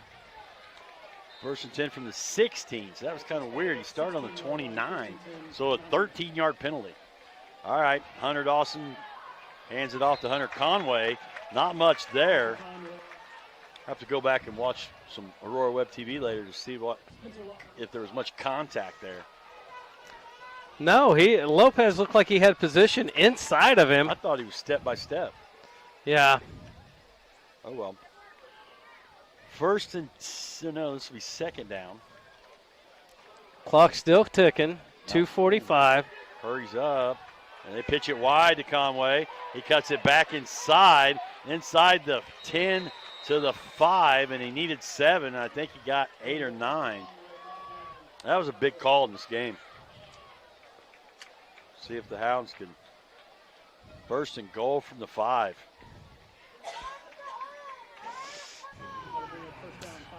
He's throwing his hat. I was like, why is he throwing his hat? Does he have his flag now? No. I think they found him at Foot Locker. All right, swing pass, incomplete. Ooh. As they were looking for Griffin Cordray, and it was out of his wickets. He almost popped that ball up in the air. And James Powell was right there, the senior for the Dogs. He almost had an interception there. That would have went all the way because there was no one around him. All right, 2nd and 5 from the 5. 2:19 left. Second down and goal with 2:19. That does stop the clock. Each team still with 3 timeouts. And he hands off to, fumble! Fumble, and Conway falls on top of it and almost in the end zone. Conway drops it, but it falls forward with to about the ball. The 1-yard line. That's bad luck for the Hound Dogs there. A 4-yard gain on the play, and that could have been a takeaway. And oh man, now it's 3rd and goal. From the 1, they hurry up. Hunter Conway calls his own number, and I don't know if I don't think he got it. I don't think he did either. Mount Vernon they're saying he didn't get it. 4th down. No. So Dodson did not get in there. Quarterback sneak. It's going to be 4th and inches. He did not get in there. What? No, he did not. You got to earn every inch and yard in this rivalry. Here comes the crowd, and I think Mount Vernon will take a timeout. All right. Well, this timeout's brought to you by Heller Heat and Air. Give them a call for your fall furnace checkup at 417-678-0402. And we're going to take a quick break. I'm not going to take it. You don't want to miss this goal line stand by the Dogs. You ain't going to miss this. I'm not going to do that to the folks at home on the Aurora Web TV or the KSWM side. The nose of the ball is almost touching the goal line, Brant. I don't know if you can get much closer, as they are right there, literally knocking on the goal line. 4th and goal from the 1. And I think this drive started on the 39-yard line of Mount Vernon, but that last play, if Aurora could have fell on that would have changed a lot. But I think Mount Vernon did us a solid there by calling a timeout. I would have jumped back up and ran a quarterback sneak and just put it in. But that will stop the clock. There shouldn't be much time, so Aurora will have a shot to do something after this. Well, let's see. I wouldn't do anything fancy here, but try to quarterback sneak. We'll see if the Dogs can get off the ball. Here come the bleacher creatures. And flag. Oh, we got a flag. We got a flag. Not so fast. Not so fast. Is there some false start? A little football justice. That's going to scoot them back 5. And once again, that penalty is brought to you by the Garden Exchange. Make the right call. Grab a nice coffee with cold foam at the Garden Exchange at 22 East Olive. Mount Vernon will call their 2nd timeout. Different here. 4th and 5 from the 5-yard line. Whew. Wow. Well, once again, another timeout brought to you by Heller Heat and Air. Give them a call for your fall furnace checkup at 417-678-0402. And, man, is this not Bell Bowl priceless right here, buddy? It is, brother. Yes. And we really haven't got to see if Mount Vernon's got much. They made their extra point. Yeah. Will Tom Cox take the chip shot, or will he try to punch it in? I mean. Well, Mount Vernon's extra point wasn't pretty. No, it wasn't. It barely got in there. You're right. It was a line drive. So I think Cox is going to take, we're the first half. I think he's going to take a shot for an end zone. I would look for something play action, fake one way, roll out to the left, try to hit an out route here. Make Aurora go the length of the field. Yeah. If they don't get this conversion. Yeah. Because also Mount Vernon gets the ball to start the 3rd quarter. Yeah. We hadn't thought about that either. It's either going to be that or a quick dump pass over the middle, I have a feeling, Chad. Yeah, I think he'll go for it, and I think he'll try to put the ball in Dawson's hands and roll out and see if he can find a receiver. But Hound's got to dial up some pressure here. This is a big, big key moment in this ball game. Here they go. The crowd comes alive. I like the crowd.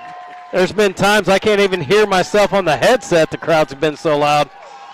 Here we go, 4th and 5.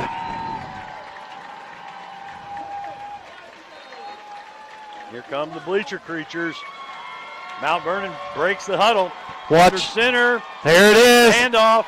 He's good looking to throw it in the end zone, and it's caught. It's caught. Caught by number 5, Jackson Collier. That hurts. One Jackson, number 5. What they did there, they faked it to the near side, rolled out to the left, and had 2 receivers running the out route, and that tight end just dumped right over the middle, and he was open. So here we go. Poppet lines up for the extra point here. It's sketchy last time. Let's see if it's any better this time. The kick is up, and it is through. That one is a no-doubter. 14-7. Towns still have a minute 22 left in the second half, so they could get something going, Chad. I wouldn't count them out yet. No. But that was a drive. Questionable call that put them down there, but a lot of fight in this Hound Dog team and defense, and that was a good job by Mount Vernon to convert that to fourth down. Not trying to be a bad sport, but that pass interference was the best play Mount Vernon had on that drive. Yeah. That was a big one. Yeah. That was a big one. And Conway got a little more involved in the running game of that drive as well. They had pretty much swallowed him up for, I think, 5 yards before that drive. And he had that 31-yard scamper there. So 14-7 is your score. Mount Vernon leads here in Aurora, Missouri at Kelly Field. 1:22 left here in the second quarter. Once again, brought to you by Matt Maple Citrus 21 Family Tree. And don't go anywhere. The halftime show is brought to you by the Strike Zone. So they have the game on there as well tonight. So Diaz and Mooneyham back awaiting the kickoff. It's a short pooch kick. Somebody better jump on it. And no, he's caught and get across the 35. Good return out to the 40. I couldn't see who that up man was. We'll wait and see. That's 33. 33. Right? Well, it ain't Cutbirth. That is Kierce Horner, the up back. Put the Hound Dogs in great position. They'll take over about the 39. So they only got about 61 yards here. Creasy's been throwing the ball well. Good job by him. He's a sophomore. 5'9", 165 listed, but I thought it was going to bounce for a minute, but he did a good job by going and getting it. And Guido's got a leg. Let's see what the Aurora can do.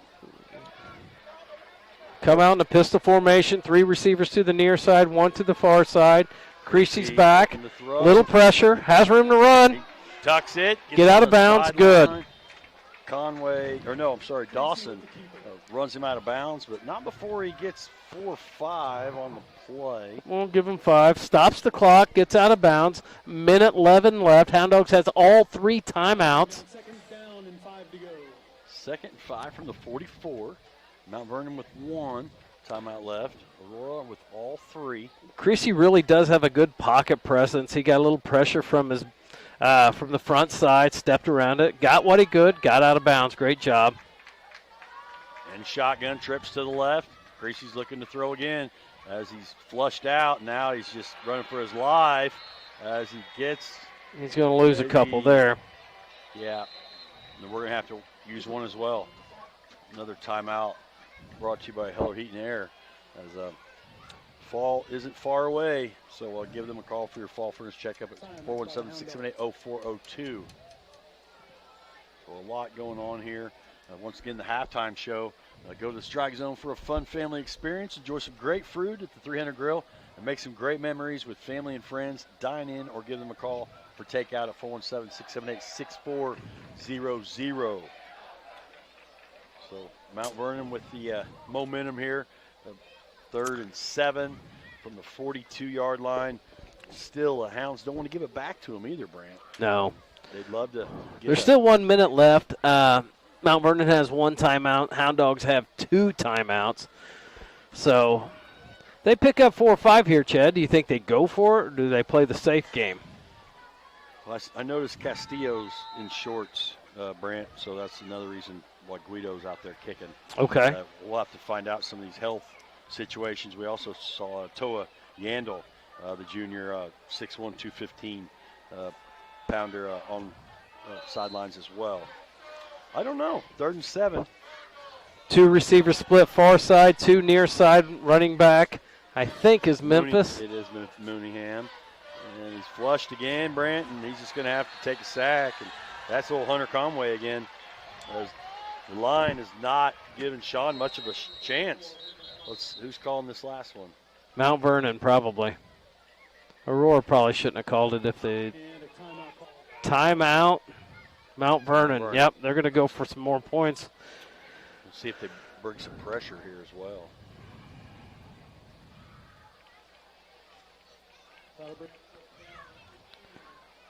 Mount Vernon's getting a lot of pressure here. So far, Hound Dogs on the ground. And, of course, in high school, you include sacks in that. But the Hound Dogs are negative 14 yards on the ground. Everything they have is through the air tonight. And they're going to have about 60 yards through the air. So the offense really hasn't found its place or momentum yet. No. And this will be our 5th punt of the first half here. That last Mount Vernon drive, they had an opportunity when Conway put it on the carpet and it got lucky, fell forward on the ball with the actual 4-yard gain. They could have got a takeaway there and changed the landscape, but instead they trail by 7. And now Allen, like you said, he's got to get rid of it. And Mount Vernon. I bet they're coming after this one. One man deep for Mount Vernon. And he does get it off, does Allen. And caught. 35, 40, 45, and tackled. And give James Powell, the senior, who just came out this year, Brant. He's not the biggest guy, but he hustled and made the play. He's listed at 5'10", 150, but a good job by him, as there wasn't a whole lot of hang time on that punt. No, it was a line drive. It's a dangerous punt. Coy Felton. We've said that name a couple times tonight. Yeah, he's a return specialist. He had a good return there. They got about 39 seconds here to go 53 yards. One time. No timeouts left. So they are going to the air. They have to go to the air. Hound Dogs come back. Looks like they got 3 men deep. Yeah. We need one of these defensive linemen or one of these linebackers to get some pressure on him here. Trips to the left.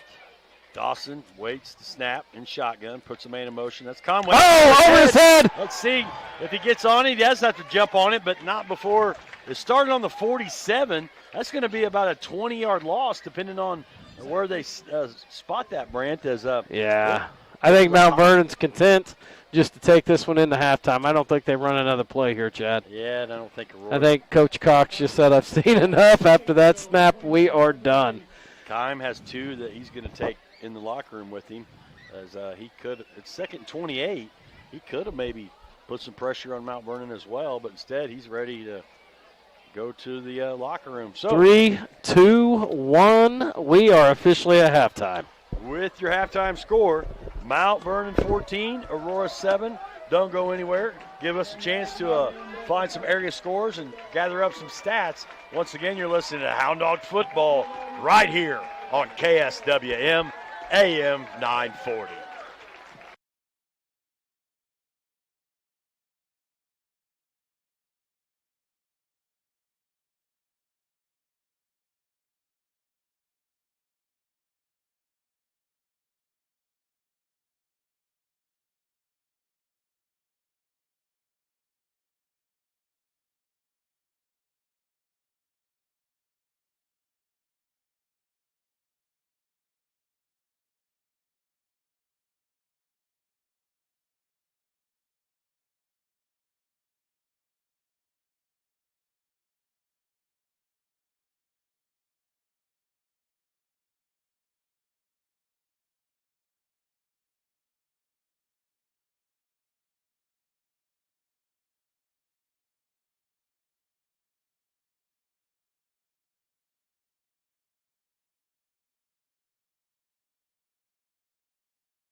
back once again. The halftime show brought to you by the Strike Zone.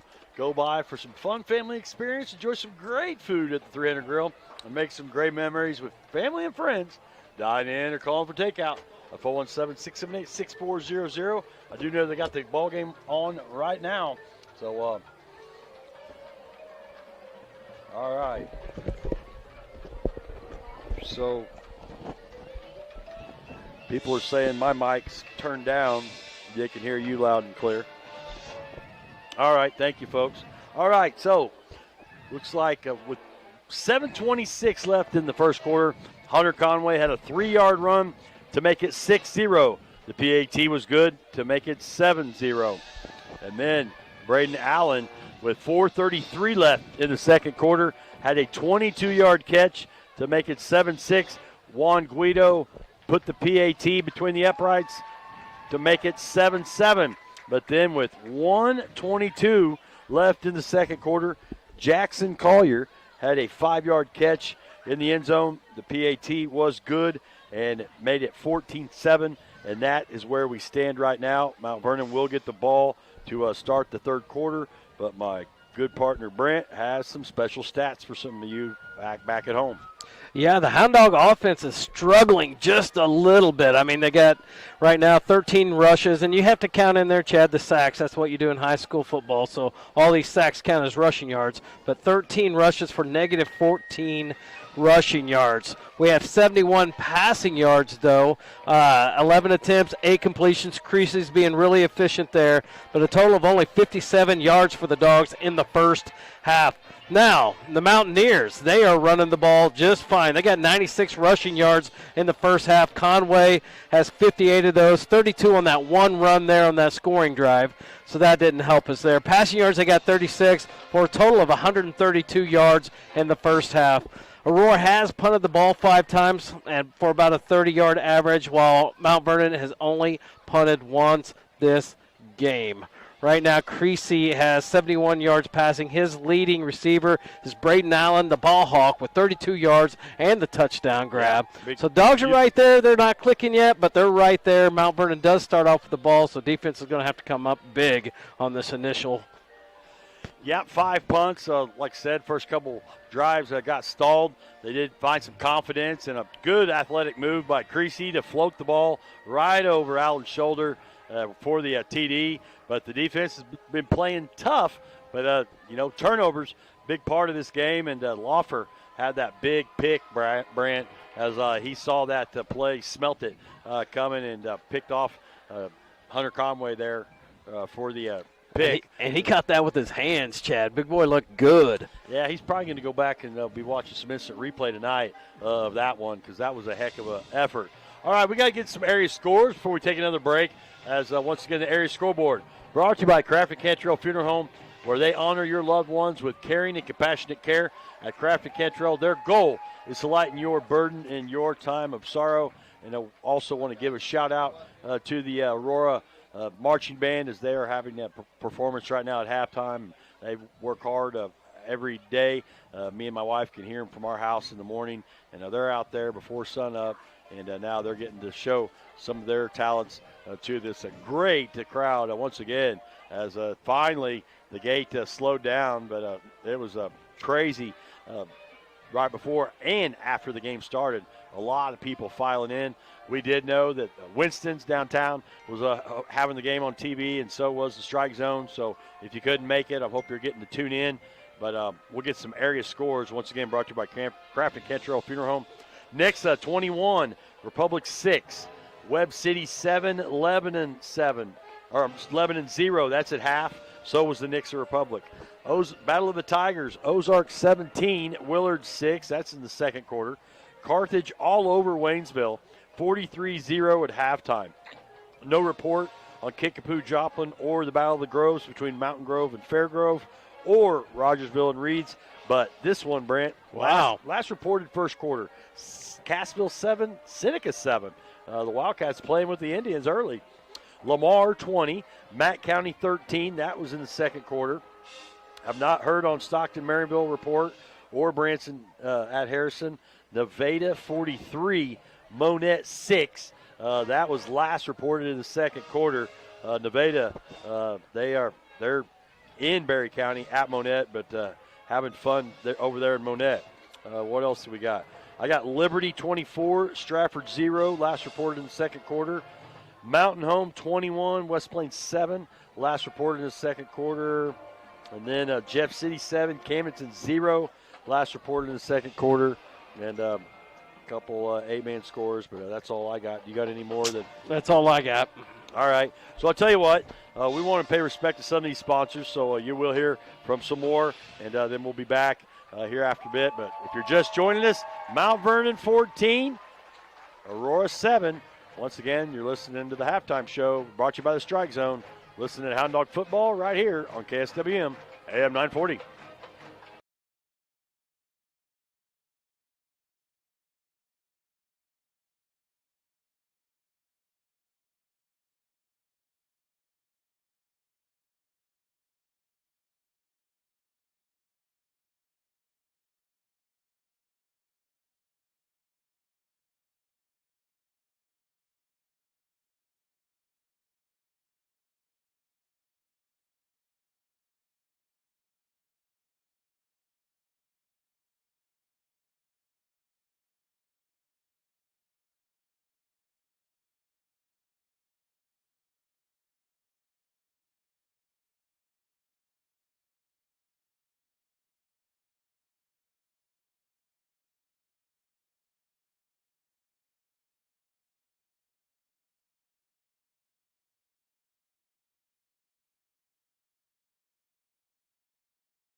All right, we are back, and telling me is in a given mood. So I need to have the first person to call Janet at the station and tell her the phrase that pays is Bell Bowl at 417-489-2277. She will give you 2 B&B tickets next week when we come back from a vacation for Labor Day. So once again, first person to call Janet at 417-489-2277. Tell her Bell Bowl, and she will let me know who wins the tickets, and I'll announce the name here in a second. But looks like 4 minutes on the clock. I'm going to take another quick break as 14-7, Mount Vernon leading over Aurora.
All right, we are back. Looks like the Hound Dogs have made it back on the field. Looks like under 3 minutes left on the clock here at halftime. Normally they add 3 minutes to that as well, but we also were told that they were going to have water breaks in the middle of each quarter, and that didn't happen as well either. So first game of the year, not only for the football players and the media, but also the referees as well, as I'm waiting for the winner of those 2 B&B tickets. But today we didn't really have time to talk about it earlier, Brant. The class district assignments came out, and Aurora pretty much carbon copy of last year. But there's a difference because I can't remember who it was.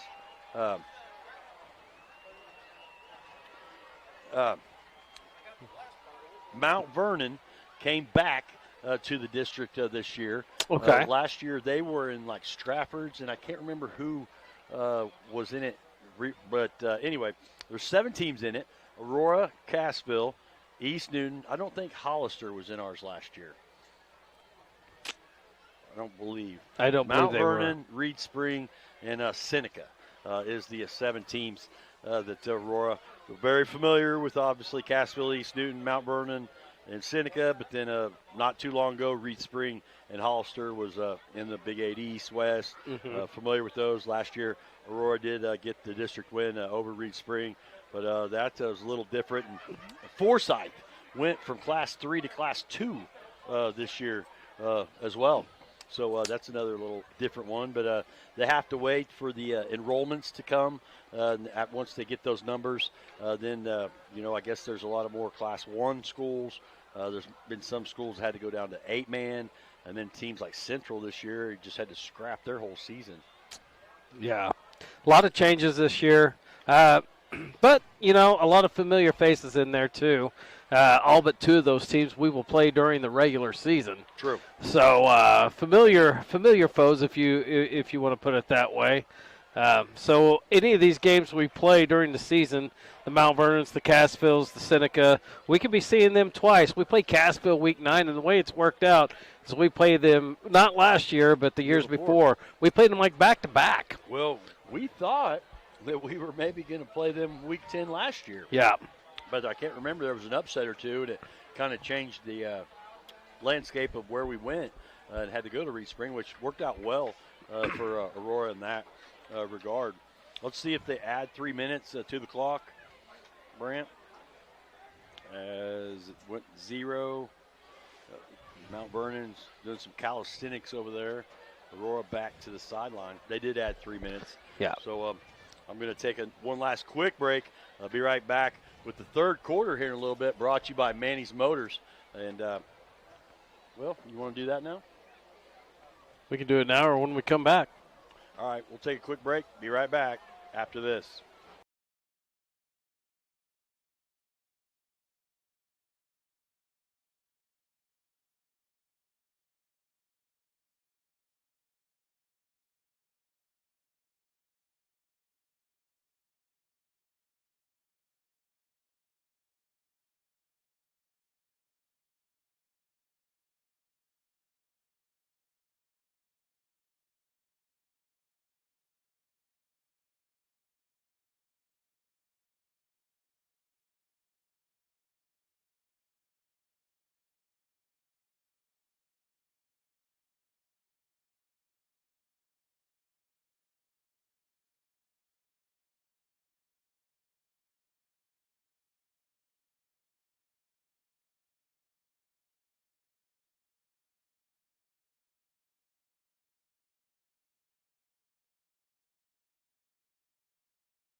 Once again, the sportsmanship reminder is brought to you by Access Family Care, where they have locations in Missouri, Mount Vernon, Cassville, Neosho, and Joplin.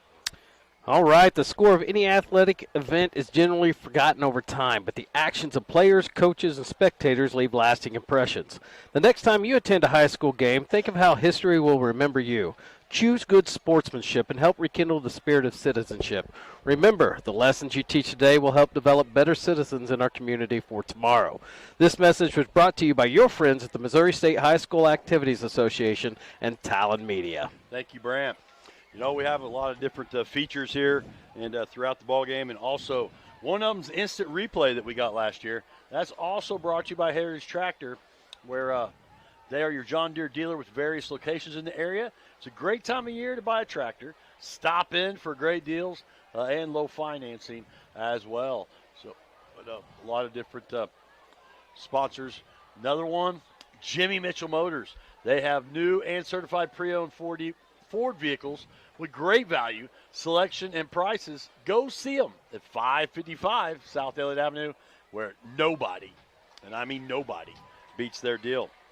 And again, we appreciate all of our sponsors. Without you, we could not do this. Thank you for supporting Talon Media and the Aurora Hound Dog football team. All right, we got a winner. All right. Martin Saviston. He's actually number 55 on the roster. He's a sophomore. He said he couldn't play, but he won 2 tickets. So hey, he's a winner. Martin, congratulations. Janet, thank you. We'll pass that on to the folks. But Martin, he's a big boy. I remember him as a freshman last year. He's listed at 6'3", 280. But, well, once a dog, always a dog. Congratulations, Martin.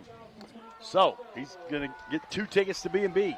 All right, this third quarter sponsor fired me up with his flag, as that's Manny Motors. He put it on Facebook yesterday. Manny Motors is your hometown auto sales and service provider for cars. Go by and see him at 22 East Church Street, across from the Hound Dog Water Tower, for all your needed auto repairs and service. Give him a call at 417-678-4466. Is it your turn, Brent? Ding, ding. Here's the kickoff report. All right. All right, Guido is teeing the ball up, and there it goes. It gets down there about the 15. Yep, 20, 25, 30. Oh, he's got some room. About tackled about the 40-yard line. Waiting to see who the tackle was. Memphis Mooneyham with the initial hit. Big hit by Memphis. Weeder with the tackle. All right. So once again, don't kick off your next project without a trip to Forge and Build on Church Street in Aurora, Missouri, because you'll find all the parties or all the supplies and tools for any project. They also do party rentals. Give them a call at 417-678-4488. Remember one time I rented a circus tent when my oldest daughter graduated. Nice. They got a lot of chairs and tables and stuff. First and 10 from the 40. Dogs come back out with their 2 defensive line sets. 6 linebackers. Here come the pressure. Quick out. It is caught on the outside, and that's 81. Again, he gets across the 50, the 40, and tackled out of bounds. It started on the 40, Brant. Is that old Coy Felton? Yep, another 20-yard gain out of Felton. Just a quick hitter to the outside. Felton put on the moves. Went for 20 yards there on first down. Puts the ball back on the Hound Dogs 40. Listed at 185, and he is a senior, but he's got some speed once he gets in the open field. So that's 1st and 10 from the 40. Got some listeners and watchers in Arkansas. I'll give a shout out to Hannah and Doug. They're watching in Rogers, Arkansas. All right, 11:48 left here in third quarter. Conway fake the handoff. Hit! Oh, fumble! And they picked it up! Inside number 8, and he may be gone! Justin's Owen! Tristan, the 30, the 20, the 10. Touchdown, Hound Dogs! All right! Way to go, Dogs! You're going to have to see who that hit was. Where did he pick? What are they? Whoa. Is it the same guy? Same guy just threw a flag. Whoa. Wait, where do you get a flag? We got a flag on the 50. Wait a minute. This place is going to. What? Wait a minute. What's the call? That official's still baiting him, trying to get Coach Kynes into an argument. The interception's going to stand, Chad. They're going to say it was illegal block right there, but the Dogs will. So we are going to retain possession. Right. He's going to call a block, a bad block. Oh, man. Well, that's okay. Personal foul. Foul, chop block? Or below the I don't know what he's calling. But I think the Dogs are going to they're going to get the ball about the 33-yard line. Man. So I don't know what all happened there. Well, if anybody's keeping score with who's getting the calls. I think they called personal foul. He called a personal foul, but I think it was head-to-head contact maybe on the block. I don't know. It's a long weekend. It's a long weekend. 10, but they got the ball. That's more importantly, second takeaway.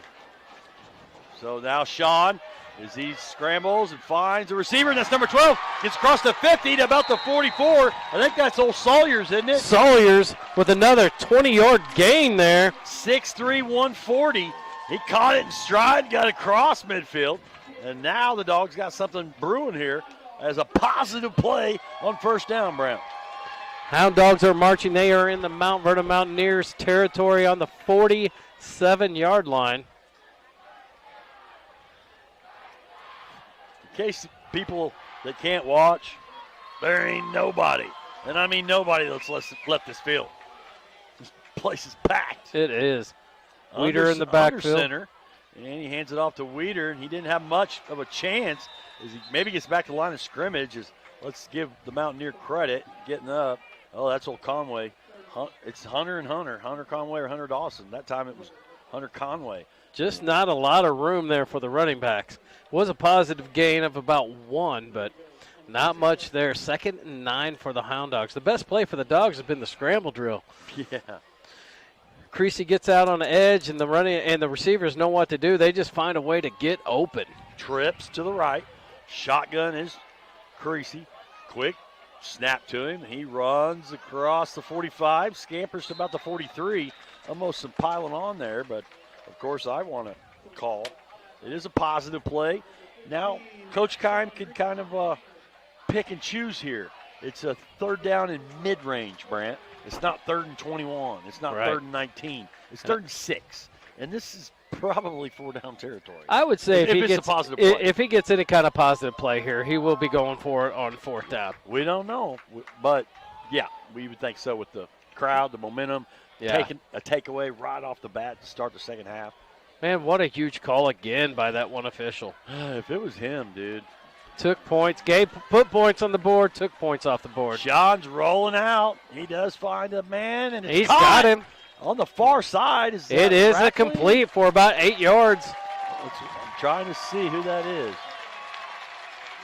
The Allen? I think is that Tristan Lopez? I can't see the number. And the black number on the far side.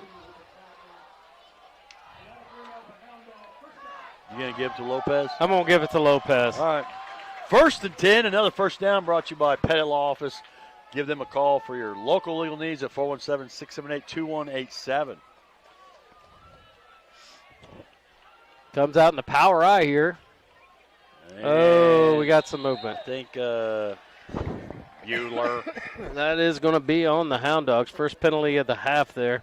I think we got a little anxious there and jumped off sides. Yeah, the junior lineman was jumping out of his stance and ready to fire up. Hit him out near, he did, but he got caught doing it before the ball was snapped. What I do like this year, Chad, is that we are getting the play calls in early. I know last year we had a couple times that they were a little late there in the play clock, but now he's getting it in with 21 seconds. Creasy has time to look at the defense and plenty of time to make adjustments. That's right. 13 on the play clock. Looks like Sean's going to go under center. One receiver left, two running backs in the backfield with two receivers to the right. And he's going to roll out to the right, looking for a man. He's wide open. Sawyers on the 25. He goes down about the 22. It was on the 35, Brent. So that's enough for a first down, isn't it? 13-yard gain, and yes, another first down. And boy, Sawyers was wide open. There's a blown assignment by Mount Vernon on this near side, Brent. Yeah, that'll be a 17-yard pickup by Sawyers. Yeah. And Creasy. Sawyers, they're brothers, Seth and Sean Sawyers. They're both they're twins, juniors, I'm sorry. Man, Creasy looks good. If he has time, gets out there on the edge, he has time. Great arm. Knocking on the red zone again. First and 10 for the 23, and he does another quick pass, caught in traffic. He did get across the line of scrimmage. That's Allen on the catch. Another completion for Creasy. And the play's already called. Look, he just got the play in from Rackley. There's 30 on the play clock. Talk about knowing what they want to do. 2-yard gain on the play, but knocking on the red zone right outside it on the 21-yard line. Creasy 4 for 4 this half. Trips to the left, one receiver to the right. And I think that's Weeder in the backfield behind Creasy in shotgun formation. Here comes the crowd. And fake handoff to Weeder. He rolls around, does Sean around the left side of the line and gets what he can. Another positive play. Don't really have that power back last year with Cutbirth. Yeah. And Hunt. Creasy picked up about 2 there, it looks They're out like. of eligibility.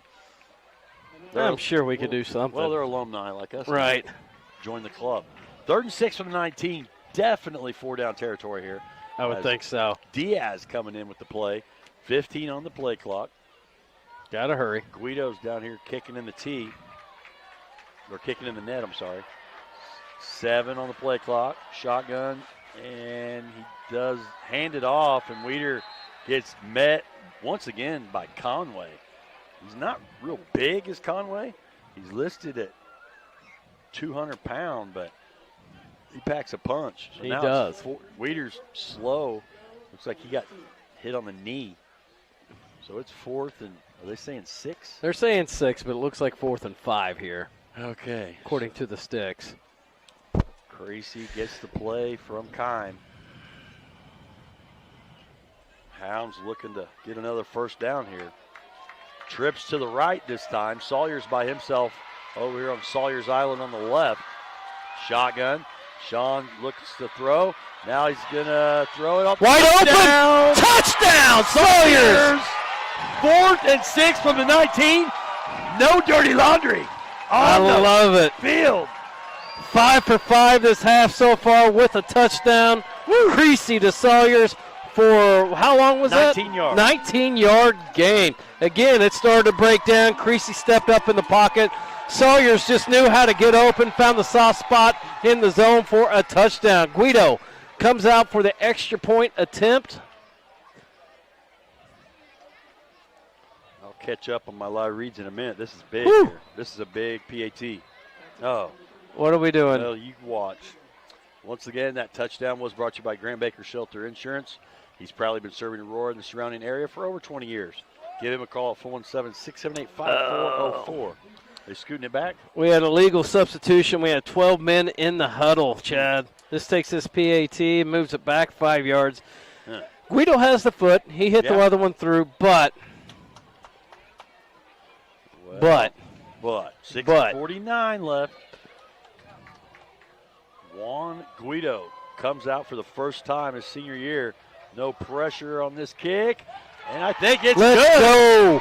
It It is is good. through. That ties it up 14 to 14. Hound Dogs not running the ball, but they are lighting it up through the air. Mount Vernon has no answer for Creasy and his receivers tonight. Well, that extra point was brought to you by Architectural Systems Incorporated. Find a rewarding and innovative career with Architectural Systems Incorporated, turning any concept involving metal into reality. And I think it's my turn, brother. Ring that bell. This bell's tired. All right. Once again, don't kick off your next project without a trip to Forge and Build on Church Street in Aurora, Missouri. You'll find all the supplies and tools for any project. Give them a call, 417-678-4488. Hey, how you doing? Good to see you. Hey.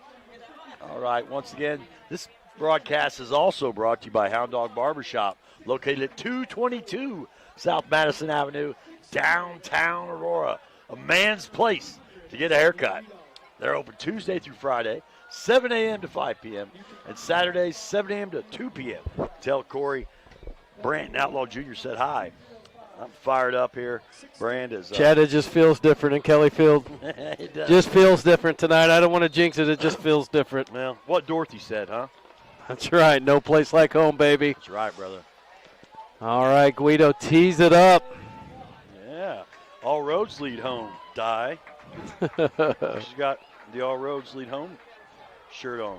All right, Mr. Felton's back about his 15. Guido approaches the ball. Kicks a high kick. Felton will field it about the 16. Comes up. Has a little crease. Oh, he's got some room. Touchdown saving tackle by, I can't see the numbers. These black numbers are hard to see. I think that's number, was that? I still didn't see who made that tackle, did you? No. No, I did not.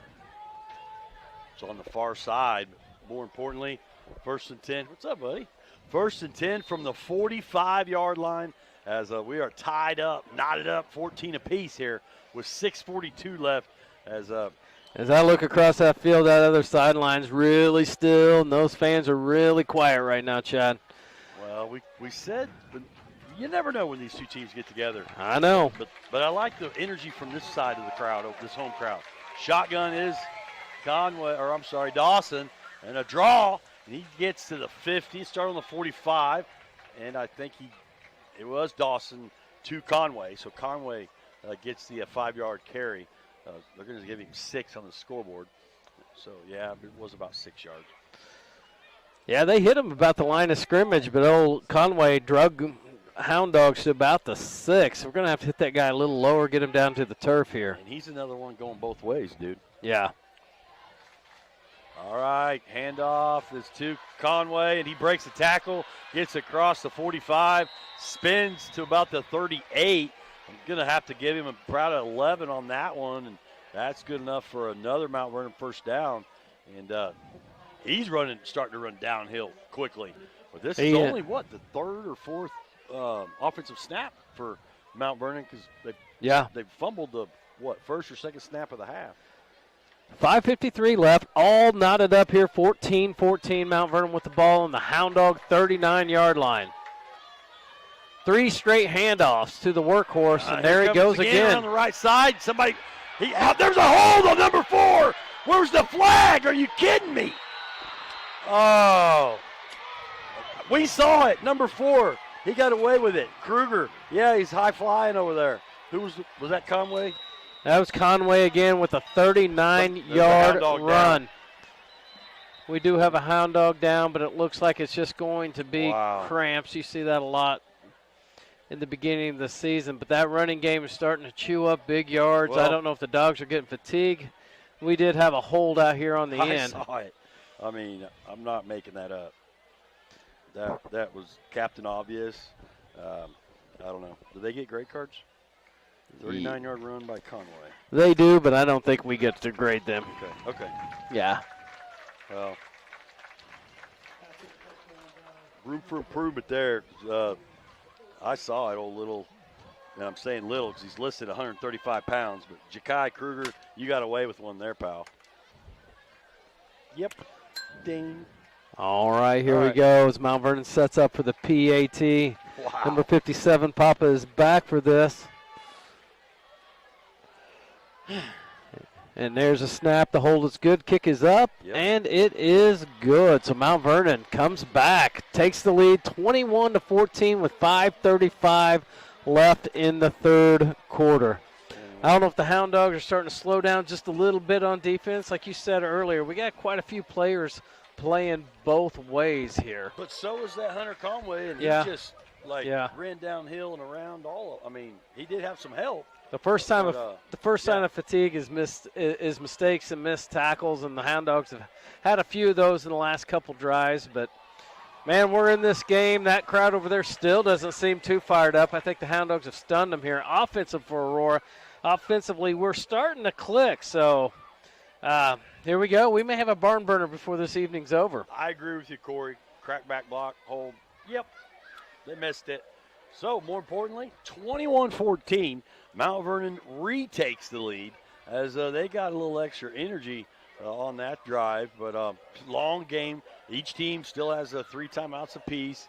And, we kind of expect this in this storied rivalry. Like I said, going back to at least 1919. That's at least the first documented time these two teams got on the football field together. So, my phone's been blowing up. I got to put my phone down. All right. A lot of people are not happy. All right, so it's going to hit the ground about the 25 as Diaz runs across field. 20 didn't get much as he ran a good distance, Brand, but he didn't gain a whole lot of yardage there as he caught the ball off the grass as he didn't catch it on the fly, and that's dangerous sometimes with the slippery He field. came all the way across the field and ran about 35 yards to get 5, but great job of covering up. Got back to the 25-yard line, and the Hound Dog offense comes to retake the field here. And if it's not broke, don't try to fix it. Let's keep this ball in the air, keep that ball moving down the field. I mean, Mount Vernon had no stop for Aurora's offense last time. 5:27 left in the third, 21-14 Mount Vernon. Back to the pistol. Yep, pistol shotgun formation. Here's Creasy. And now he rolls around. Had a runner for an option. Instead, he takes what he gets, what he can get there. Picked up about 4 there. I couldn't see who the back was. Was it Memphis for the option? I believe so. The pitch option possibility, but instead, Sean decided to take what he could get there and made a positive gain. And once again, it's big to get positive gains instead of negative. That's the whole trajectory of coach's play call changes on if you go backwards. And the whole mindset of the team changes. So 3-yard gain, 2 receivers to each side with Memphis in the backfield. Now he's going to swing out. Instead, Sean rolls out, and he goes across the line of scrimmage, so he's once again right at the sticks. And Sean's having to do it with his feet right now, but, hey, he's not trying to do too much, Brant. Was that enough for a first down? That was close. Well, they're going to call him about a yard short. I thought he got more than that. I think one of our sponsors is over there doing the chains. I would like to see Creasy protect himself as he's going towards that sideline. He kind of let up there. He had to throw the sticks down. You know what I mean? All right, 3rd and 2, big play right here. Got to keep momentum going. 3rd and 2 from the 33. 2 receivers each side, and nowhere to go for Weeder. And then Sean keeps the ball. I thought Weeder had it. And now he passes it all the way to midfield and then some. That could be a touchdown. Of the 33-yard Oh, line. my goodness. I hope Diana got that. We got a late flag. There's a flag down here. Oh, my gosh. There's who ended up? They're going to call lineman downfield. Who caught the ball? That was so late, though, Chad. He was already in the end zone when that flag went up. Who caught the ball? I couldn't. Man, I don't know, but this is very bothering because every big play. Sideline infraction, against the Hound Dogs. Touchdown! All right. Boom! Touchdown. Woo! 33 from the 33. Okay. I was starting to blow a gasket. What a play. Handed to the running back. He almost got tackled. Pitched it back to Creasy. Creasy tossed it. I didn't even see who caught that. Do you see who caught it? Huh? Got to find out. I don't even know who caught that. That was a 70-yard touchdown. It was 67. 67. From the 33. You got a replay on that, Di? After the PAT, we'll replay that and give credit where credit's due. There's the snap. Guido puts it up. Woo! No good. No good. No good. No good. 21-20 with 4:54 left in the third quarter. Oh, my gosh. 3rd and 2. Handed up the middle, gets stuff, pitches it back to Creasy. Creasy runs on the edge. Wide open receiver. Tosses it to him for the touchdown. I want to give credit to the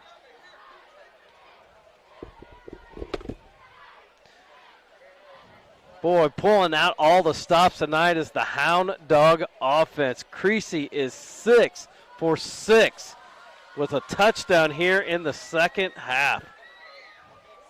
Will be 21 or 2 touchdowns here in the second half. 21-20 with 4:54 left in the third quarter.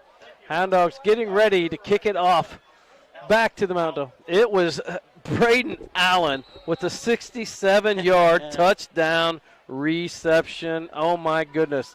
We did miss the extra point, so Mount Vernon still has the lead.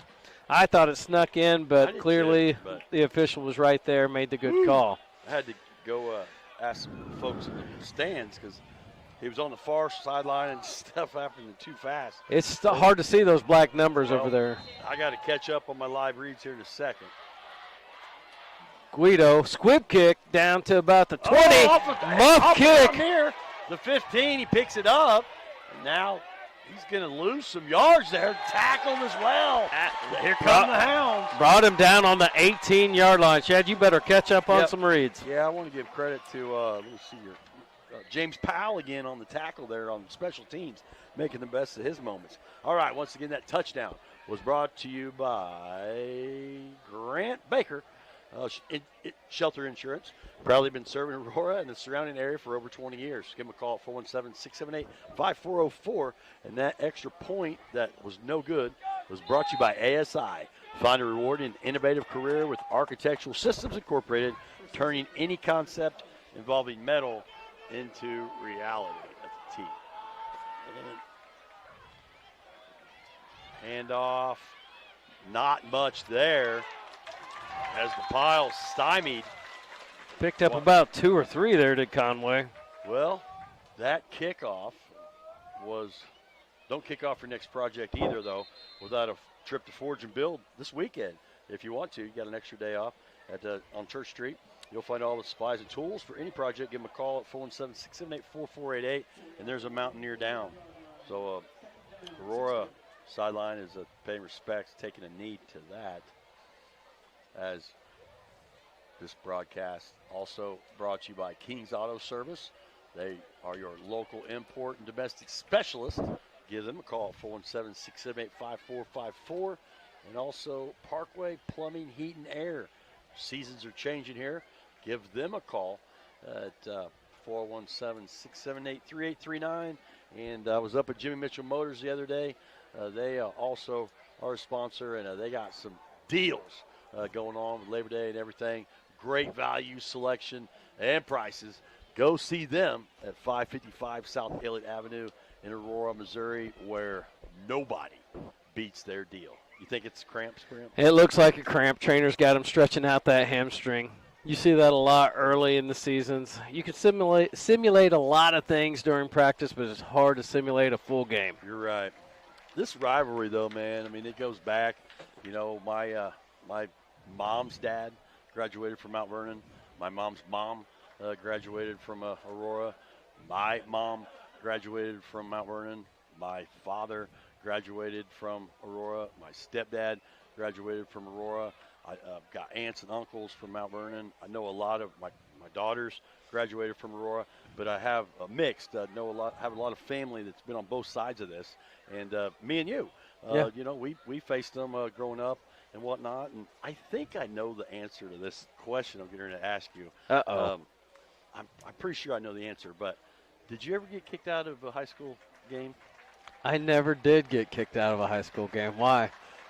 Can you ask me that same question? I don't want to, just because I don't want our listeners at home to have a different perspective. I mean, did you ever get kicked out of a high school game, Chad? One game. Yeah. And it happened. I knew the answer to that, too. You were there. I was there.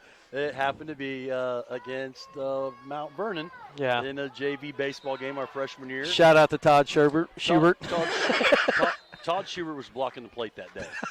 I'm just going to say I don't think he blocked the plate after that. He's not here to defend himself. We met that day, and yes, I was asked to be relieved of my duties for the day. But, yeah, it happened to be during Aurora Mount Vernon. Back to action. Jet sweep. Nope, nothing there. As Braden Allen, the ball hawked that one out. As 81, it was kind of coming around the end there. Let's see. Felton again. Coy Felton. And I don't know, did he pick up anything? Maybe a couple there? I'm going to say one. What a tackle by Braden Allen. Big down here. 3rd and about 7 here. Shotgun formation is the quarterback. He's looking to throw it. Incomplete. Too high. Incomplete. Let's see. Man, who was pressuring him out there? Looks like Eddie Ibarra again was on his horse. 4th down. Mo has swung here tonight at Kelly Field into the Hound Dogs' favor here. So I think this is the second time we're second the punt. Yeah. Well, if they do punt, once again, this punt's going to be brought to you by King's Auto Service, as they are your local import and domestic specialist. Your phone number out there, 417-678-5454. And the quarterback, Dawson, is also the punter. We could use a bad snap here. That did stop the clock with 3:53 left in the third quarter. Brought to you by Manny's Motor. Good punt. Over Allen's head. I don't know what Allen's doing. Oh, that scared me. Ooh. Down all the way to the 22. So it went from the 22 to the 22. So that's a 50. Yeah. 50-yard punt or so for Hunter Dawson. And that flips the field, but Aurora still got to feel good about themselves. Was stopping Mount Vernon as this game has been crazy. So far, 3 TDs in the third quarter, 3 in the first half, and it's 21-20. The difference is missed PAT. I don't want to jinx it, but Creasy hasn't thrown a ball that hit the turf yet this half. 3:43 left in the third quarter. He is 6 for 6 with 2 touchdowns, 1 touchdown for 67 yards. Oh, yeah, that play was nuts. That was nuts. We saw them warming up with that in pregame. Yeah. Pistol formation, 4 wide receivers. Diaz goes in motion to the far side. Mooneyham. Creasy keeps it. Off, rolls out to his right, finds a receiver. You had to say something, didn't you? I had to say it. First incompletion of the half. Who was that intended for? 20. I can't see these numbers. Diaz. It was intended for Diaz, I believe. Number 20. Yeah. That's what we're going with anyway. Diaz? Yeah. I feel like you are making that up, but that's all right. Hey, talking about your getting asked to leave that one game, that's where you got your nickname, the Tank. It didn't last very long. Yeah, it didn't. You guys tried that. Yeah. Yeah. 4 wide receivers again. Double. Creasy drops straight back, has room up the middle, jumps pass right to Diaz. Again. That time, start on the 22, picks up about 13. 11 yards. I think he got the first down. I'm going to give him 12 yards from the 22 to the 34. I'll give him 12 yards. I like it. All right. Another first down brought to you by Pettit Law Office. They are your local legal team practicing personal injury, workman's comp, and estate planning. Phone number there, 417-678-2187. First and 10 from the 34. Time is not a factor. What are we doing here? Looking at the ball. Same Is that Mr. the same- Official. Yeah, that guy. I'm not picking on him, but what's he involved so much for? What's wrong with the ball? Oh, I don't know. we were playing with Mount Vernon's football. Oh, well, good eye there, bud. Oh, he should know. I think he went to high school there. I'm kidding. I'm kidding. 3:15 left in the third quarter, 21-20. Three wide receivers to the far side. Sawyer's here to the near side. And he does hand it off to Weeder, and Weeder back to the line of scrimmage. Are we still minus on the running game? We are still minus on the running game. There has not been any positivity on the running game at all. Not much happening there. We are positive this half. We have 14 yards this half, but overall we're a negative 5 yards. Okay. Well, room for improvement there. Okay, 2nd and 10 from the 34, 2.5 minutes left here in the third quarter. Once again brought to you by Mandy's Motors. Shotgun formation, trips to the right. Sawyer's over here to the left. And fake the handoff to Weeder. Another catch. There's a penalty that better be a face mask. I think they're going to call a hold on the Hound Dogs. Wait a minute. No, I don't think so. I think it was a face mask. We'll see. We'll see. I hope I'm right. Hold. Dang. Hound Dogs. Come on, Brant. Well, I didn't call it. I just saw it, bro. All right, that'll move it back to a 2nd and 20. That'll be a 10-yarder. 2nd and 20. That one hurts.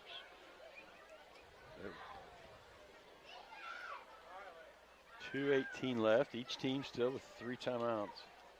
What is that guy's sunglasses? What is that? I don't know what's going on there. On his hat? He's got some glowing sunglasses. That can't be good on the eyes, I wouldn't think. Okay. But you see it all here at the Bell Bowl. That's right. You do. It hurts my eyes just watching on that. He had to take them off. He couldn't walk up the stands with them. That's awesome. You got an earbud in. You listening to us, sir? All right, 2nd and 20 here from about the 25, 26-yard line. 2nd and 18, sorry. 2nd and 18. All right, shotgun formation is Creasy. Trips this side to the left. Hound Dogs going from right to left on your dial. A little quick screen. Caught. The 30, has some the room. 40. Has some room. 35. And the 50-yard line. Move the chains for another Hound Dog first down. And who was that, Brant? 25-yard gain. Was that Rackley? I think he said Braden Allen again. Hound Dogs have got to do something with these black letters. I cannot see. Black numbers are hard. Shout out to Chad Watt. He said the same thing to me earlier. Said what? We're going to have to get bigger glasses for these numbers. Yeah. All right, first down at midfield for the Hound Dogs. Overcoming an 18-yard deficit. Driving. Linemen are pulling down here. Left got side. room, Creasy. Creasy does got more room. The 35 and spun out of bounds. No flags. There's 3 people down here. 2 linemen down for Mount Vernon. Started on the 50. 18-yard gain for Creasy. Hound Dogs are cooking. 5 first downs in this second half. Creasy just going for a stroll down the sideline for an 18-yard gain. That might be his biggest rush of the night, Brant. That's the biggest rush by anybody in the Hound Dog uniform. Well, that puts it in the positivity instead of the negativity. You said -5 a minute. Barely, but we are there, baby. Well, more to come. Watch this. Trips to the right. Sawyer's over here to the left near side. Memphis Mooneyham joins Creasy. Pitch to Mooneyham. He gets across the 30, the 25. Hurdles about near, down inside the red zone. Started on the 32. Don't tell me there's a flag. I don't see one. No. Is he okay? No. I want to see the chain. Are they saying he was out of bounds? He must have stepped out of bounds. Okay. So the chains aren't moving. How many yards did he get there? Well, I'm waiting for him to spot it. It started on the 30. They're going to give him got 7. About 7. 7 come 11. They're going to give him Good 7. athletic move there. That was. He tried to tightrope the sideline and must have tiptoed out of bounds. All of a sudden, the Hound Dogs are starting to run the ball. Knocking on the red zone again. 2nd and 3 from the 25. And now what's going on? We got a timeout. Who? Hound Dogs. 1:08 left in this exciting explosion of a third quarter. 21-20, Mount Vernon. I'm going to take a 30-second break. Be right back after this.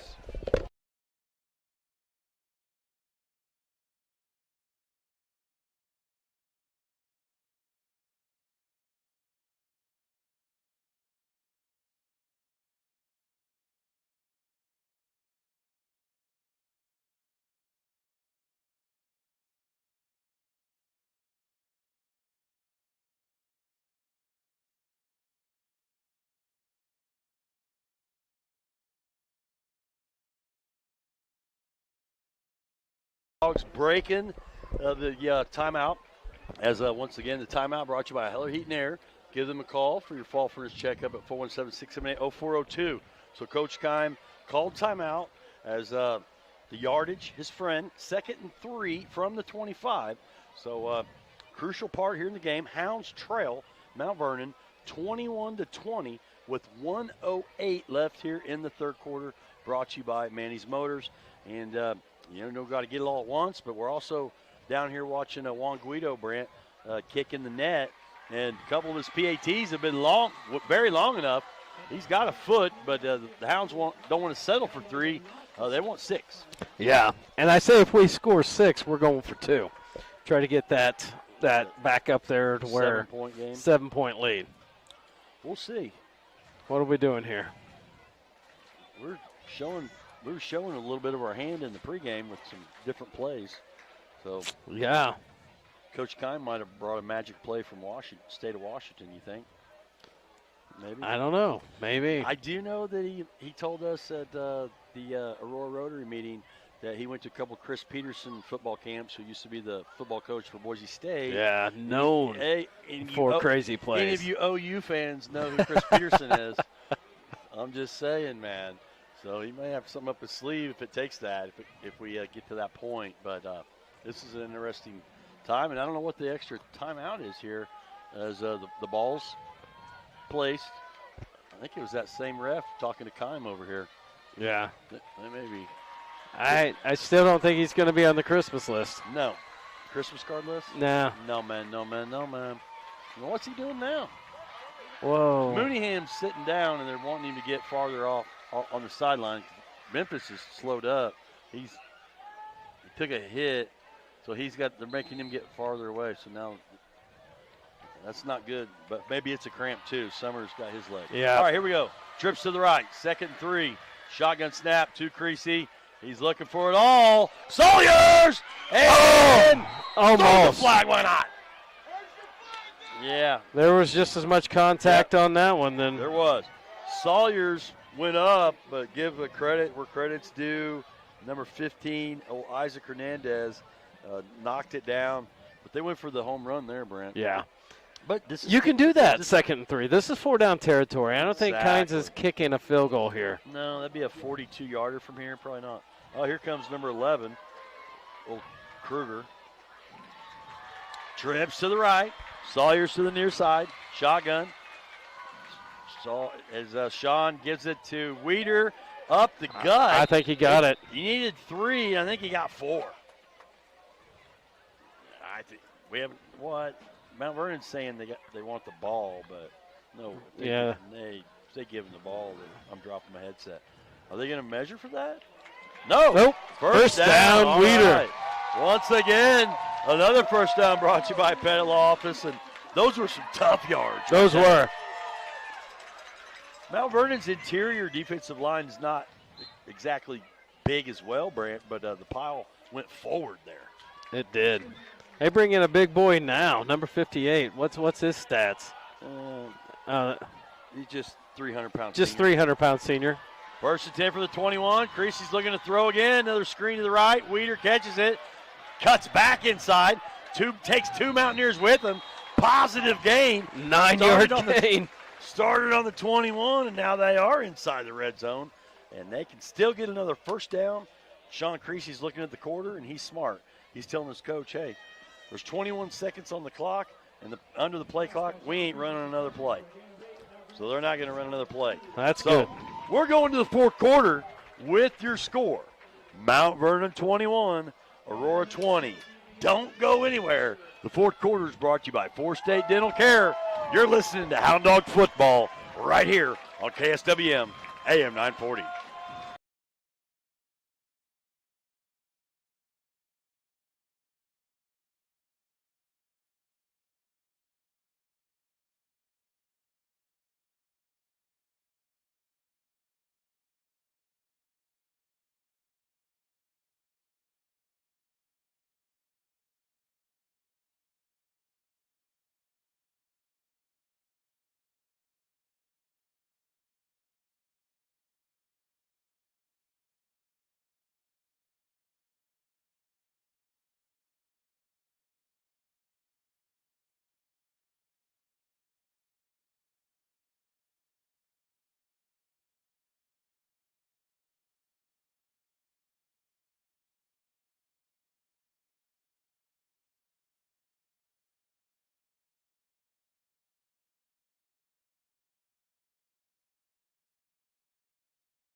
Fourth quarter, once again, brought to you by Four State Dental Care building beautiful smiles in Southwest Missouri with 3 locations to best serve you. And in-house insurance with benefit plans ensures your smile will be beautiful at an affordable price at Four State Dental Care. And now it's second and a deuce from the 13-yard line. So the Hound Dogs can get another first down as they have Mount Vernon on their heels now. And the passing game's been working and got a couple runs mixed in there. And now we're going back to trips to the left. Shotgun formation is Creasy. Allen to the right on the near side. And option to, he's gone! Rackley, that goes in for the touchdown! What a call by Coach Kime, as it was an option to the left, and then Weeder pitches it to Rackley for the 13-yard scamper with 7 seconds into the fourth quarter. And that was that Boise State That's line. a Boise State play. It looked like it was going to be an option to the far side of the field. Creasy pitched it, but Rackley was coming back the other way, caught the pitch, had to shake and bake one guy out here on the end, in for the touchdown. 26-21, Hound Dogs take the lead. And it looks like the Hound Dogs are going to go for 2, trying to get that 7-point lead here with 11:53 left in the fourth quarter. You called that, partner. Here we go. These are big points right here. It is, but, man, that just felt Boise like that. That was Boise State, Washington all the way, baby. A lot of game left. Going for 2 is Creasy. Intercepted. And he can't take it out. So he was looking for Allen. Yeah. So all right, 26-21, we'll take it. 11:53. Defense has been playing tough. You got some reads to do? Yeah. You be the mustard. I got to catch up here. That touchdown was brought to you once again by Grant Baker Shelter Insurance. Give him a call for your free quote at 417-678-5404. It's so loud here, dude. It's been a while. It's been a while. Fired up. That 2-point conversion was no good. Brought to you by Architectural Systems Incorporated. Find a rewarding and innovative career. They're hiring at, I think, all 3 locations. At ASI, turning any concept involving metal into reality. And is it your turn? That's a pretty good one. That was a good one. All right. So that means another kickoff report. I thought they were shooting at us. Don't kick off your next project without a trip to Forge and Build. You'll find all the supplies and tools for any project. Give them a call at 417-678-4488. So now the Hounds playing with the lead, and I'm going to have to look, but no, they did lead. I think that's the first lead of the game. Yep, you're right. It is the first lead of the game for the Hounds. 26-21, but 11:53 left in this contest. All right, Guido, line drive kick. Takes a weird bounce. About the 25, the Mountaineer picks it up. What a tackle right there. I'm telling you, is that James Powell again, Brent? He went down, I think, with a cramp. If that is James Powell, special teams player. That was, yeah, we've had a couple candidates for a Hound Dog Barbershop hard hit, but I'm telling you, if that's Powell, he just came out for the first time this year. Like I said, not a real big guy, but hustles down the field every time on kickoff. And it's hard to see across the field, but I think that might have been him. Actually, we could play elimination. I don't see number 4 on the sideline. So I think it is James Powell, Brent. Being the first one down the field, making the tackle, all while having a hamstring cramp. Yeah. You can't beat that. Okay, it wasn't Powell. That was Diaz. Time to break out the pickle juice. He was wanting to go back in the defense, but he's got to come out for at least a play. All right, this is a big set of downs for the defense here. Mount Vernon's got to be tightening up just a little bit. That pressure's creeping up on him. 1st and 10. Hey, they're only starting out on the 28. 28. You know, they have won the. They're 28. Yeah, but I'm saying they have won the field position game in this ball game. They've had better starts. Yeah. And they're somewhat on the last, a lot better than what it has been. Yeah. Some of their average starting drives is what my point was there. Come back out in a shotgun.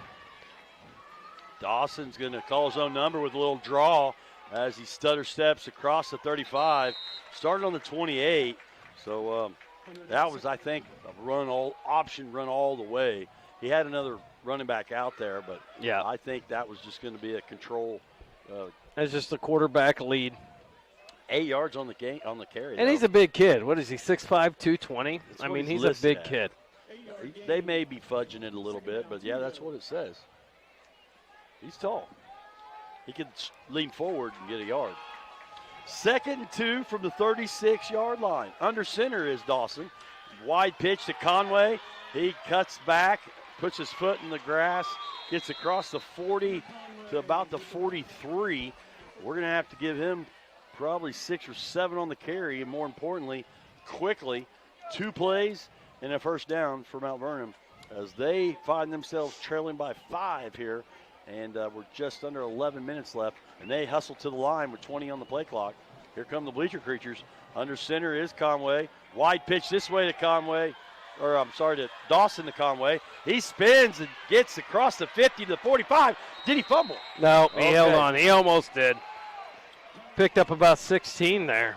Oh, he's trying to get to the Hound Dog.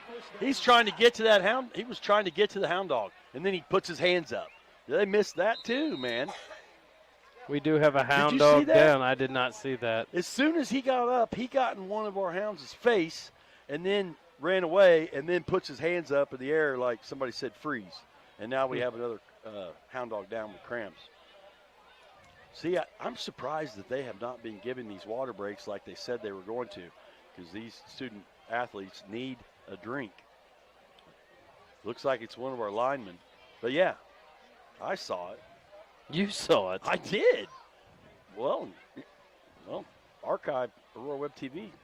They don't lie either. We got a long weekend. I'm going to go back and watch some film this weekend. Yeah, probably another senior said, hey, don't get a cheap 15. But he was trying to get in the grill of one of our Hound Dogs. So take advantage of this. Each team getting to talk with their defensive coordinators about what's going on. It's 1st and 10 from the 42. Hound Dogs still down. And it's been the tale of 2 halves. Hound Dogs are a completely different team. That's big old Van Note, Brant. 6'4", 220. Gabe Van Note. Well, if I know him, you're not going to keep him out of this game. No. All right, defense. Time to bow up here. Mount Vernon's choosing to go with the ground game. Who's that? Took his place. Brendan Grossback come in listed at 6'1", 290, Brant. Now he's going to roll All out. over him. Oh, he's going to sack him. No, as it's incomplete. There's now Incomplete. Two down. Spencer Loffer was all over the quarterback there. Loffer had some pressure. It was incomplete. He was thinking about not coming out this year either. I Spencer, know. he was taking I'm glad he did. Getting Yeah. quarterback pressures, interceptions. Yeah. Yeah. Oh, I guarantee he's going to go back. I and think watch he it might have tonight. scored there if he hadn't have saw the quarterback and say, hey, I can get another good hit on the quarterback by running him over. 2nd and 10 for the 42. 2 receivers each side. Dawson hands it to Conway. Tackled by, that was Grossback that just came in, Brant. Was Brendan Grossback, a sophomore, listed at 6'1", 290, comes in for Van Note and makes the tackle. And now, this is big. 3rd and 8. This is big. This is obviously probably 2 down territory for the Mountaineers. We got he's not a sponsor, but a guy that has a restaurant in here downtown or in town. When you ever order something, don't matter how many things you order, he says 10 minute. There's under 10 minute. Under in this 10 game. minute. Here we go. 3rd and 8. Shotgun and pressure by the Hounds. Now he's going to get sacked. No, he's across the line of scrimmage and he fights for every yard. Gets to the 33. They could have sacked him instead, Brant. He picked up about 6. He needed 8. That was a heck of an effort by him. As a 2nd and 3rd effort. I thought the Hounds had him down. 4th and 2. Look who just ran back in the game. Vanna, I told you he wasn't going to stay out. 4th and a deuce. I know Big Gabe really well. Good job, Grossback, buddy. Yeah. We're clapping for you. Yeah, he got some recognition from one of the coaches down there. And here comes the bleacher creatures, the construction crew over here, also known as the Dog Pound. The Dog fired Pound. up. All right, they come out quick. Look for Under a QB center. sneak. No. Wide pitch to Conway. He does get the first down. As they pitched it wide right, Conway cut back in to get the first down. It started on the 34, Brent. Conway definitely the workhorse this half. He has been their bell cow, hasn't he? Let's see where they spotted that. I'm waiting for the scoreboard. That's a 7-yard gain by Conway. They hurry up to the line and quickly snap it. Conway again. This time he's tackled by Rackley, by, Zach Freeze. Picked That was up a big about tackle. 3 there. All right. Conway's Minimal gain, 2nd and 8. Now the clock tick. Creeping up on 8 minutes here. Hound Dogs lead 26-21. If you're just joining us, I'm sorry. It's been a heck of a ball game. Dawson under center. This time he fakes the handoff, throws it to the screen, and he's caught it. I couldn't see if that's 36, 35, or 36. It was Griffin Cordray, number 35, Brant. And the chain gang is moving again. So now Mount Vernon is inside the red zone. 1st and 10, 16 candles here. Hounds need a takeaway. the key here is on 1st down. Quickly, Conway to the right side, and he's tackled as he has been their workhorse. I don't know how many carries this half, but Picks up about 9 there. That puts him right at 99 yards here in the second half. they run 157. up to the line. Conway again, and I think he may got in. He's close. Nope. He did get the first down. He only needed 2. So, what are they doing? They stopped the clock. Another hound down, man. I can't see if that's Lopez or that doesn't look like a cramp. That looks like stomach, like he got hit. Man, got the bread. Yeah, The wind breath. right in the the bread basket, man. Yeah, got the breath knocked out of breath him. knocked out of him. Yeah, he's clutched over. 7:10 left in this contest. 26-21. Mount Vernon is threatening. These dark jerseys. I mean, there's no way we could see that who that is unless we got binoculars on.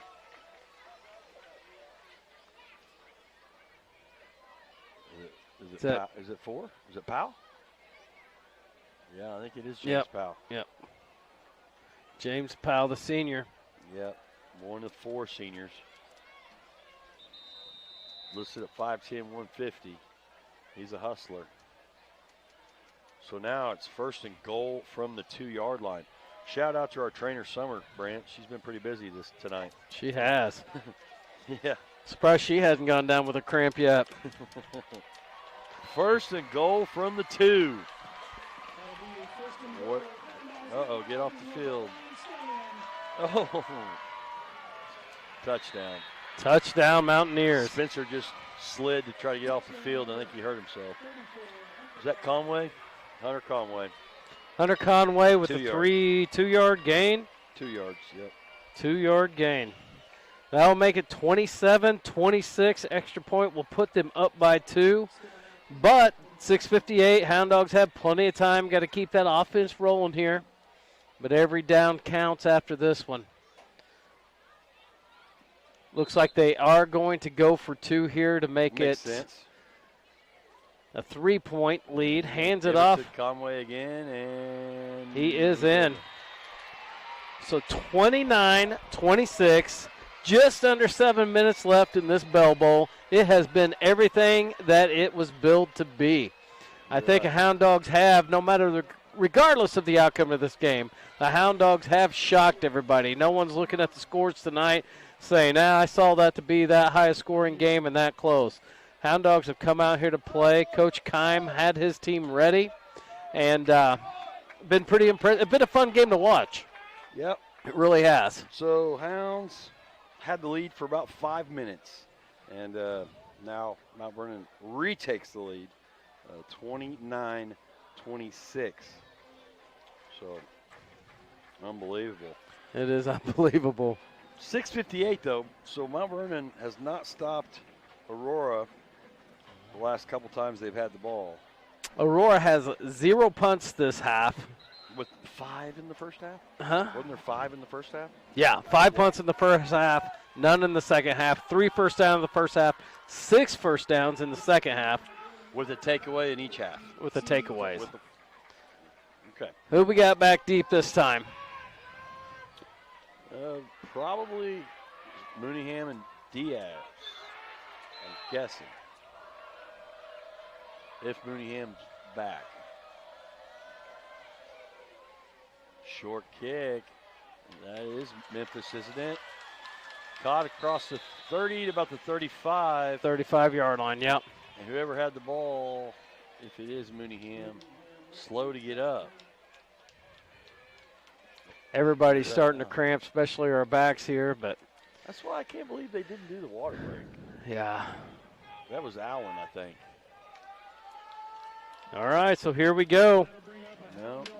This is where legends are made right here in the fourth quarter. Actually, that was Eddie Ibarra coming on the sideline. He was the one that was back there for that kickoff. Okay. It's dark. These black numbers are hard to see across the field. 6:55 left in the contest. Trips to this side. Creasy in shotgun. There was some movement.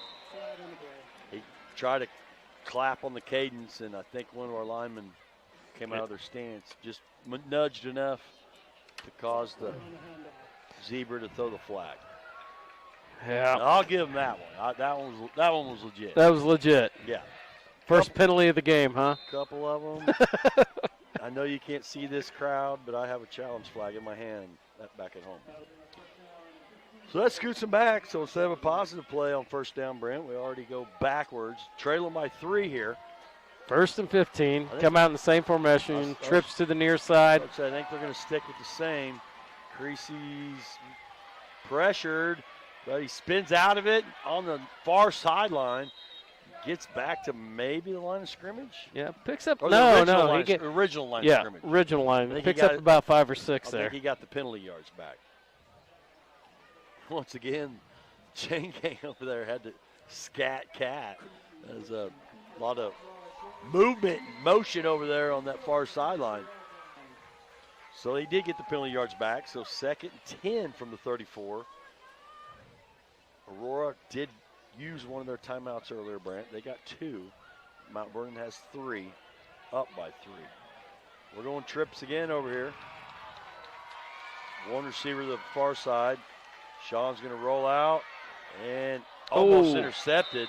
That was Allen, close. it was intended for Allen, and that was that fella again, old Garrison Nordyke.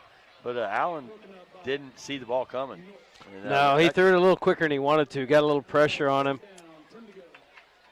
That's still Memphis on his back over here. I think he's Yeah, out of the several game. dogs cramping up over here on the sideline. So Diaz or Weeder would be the running backs right now. 3rd and 10. Crucial play here in the game. This has been a heck of a game. Greasy in shotgun, looking to throw, has some time now. He's pressured and tries to get back to the line of scrimmage, but he was gang tackled. Pile did go forward, but now Brant trailing by 3. And there's another hound dog down at midfield. As I think Creasy did pick up one there. if the Missouri High School Activity Association is watching some of these games, though, you know, I think they even though the temperatures were lesser, how hot it has been, you know, they've only been able to be going for a couple weeks in full pads. I think the water break, even though I think it could help some of these guys because they are. But it does seem like Aurora's been cramping up more than Mount Vernon. Yes, I agree with that. So. Well, it gets hard to get these players acclimated. We did, a couple weeks ago, we were still up around that 100-degree mark. And there's regulations now that you can't practice outside. You can't practice in that heat. And so you get to game time, and their bodies aren't ready for that. And I understand it's for safety reasons. I'm not against that. Right. But it's hard for these players to come out here on game night, even though it is cooler. They just, keep going. Even at 75 degrees, you sweat a lot and lose a lot of those fluids. This one looks like is Tarek Rackley.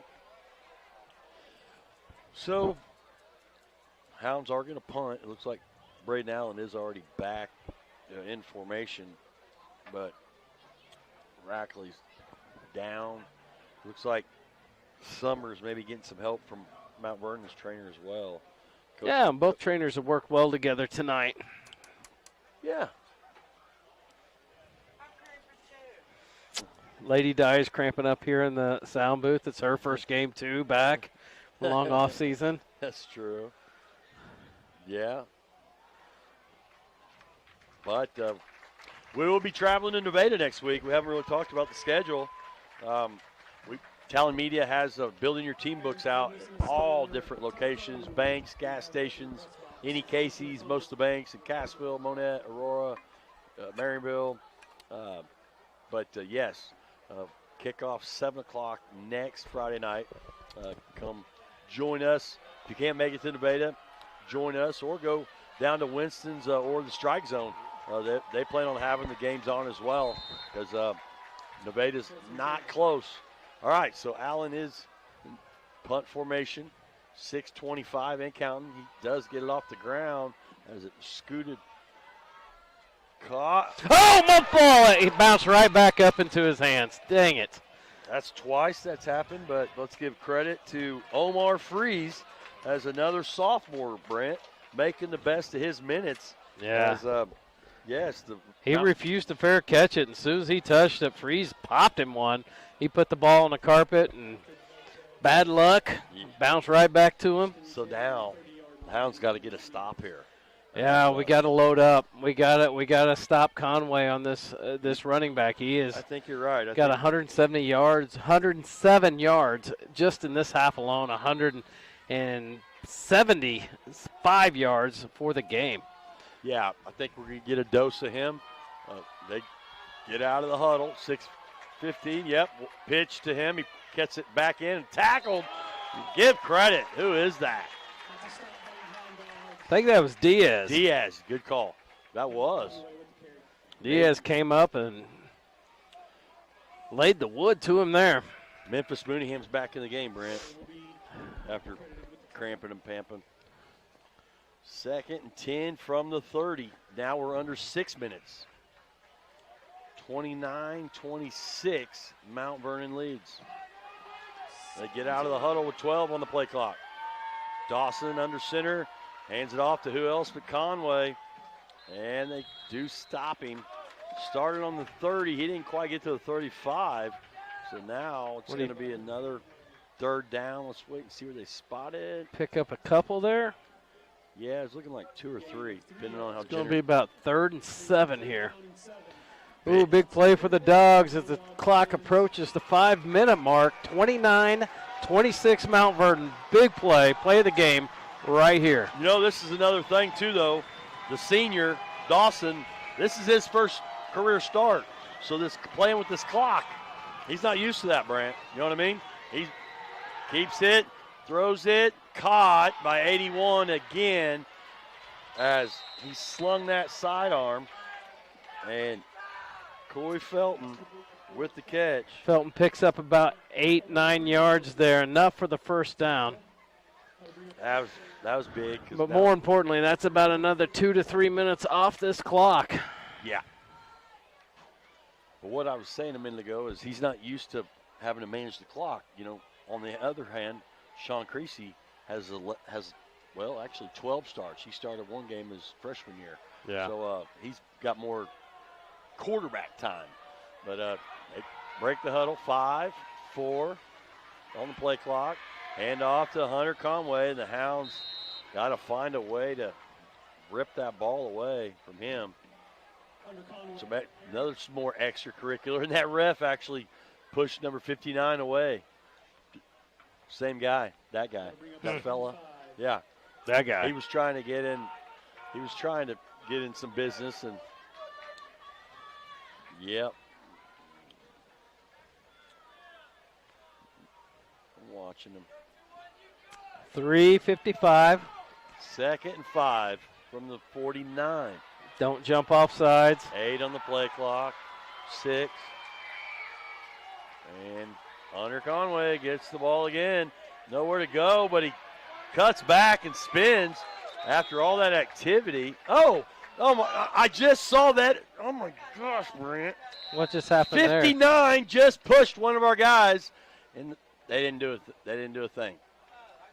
Yeah, I saw it. Now the refs, he's coming over to get his towel. But yes, that is 2 or 3 times that I've saw extracurricular. That was right in front of the ref.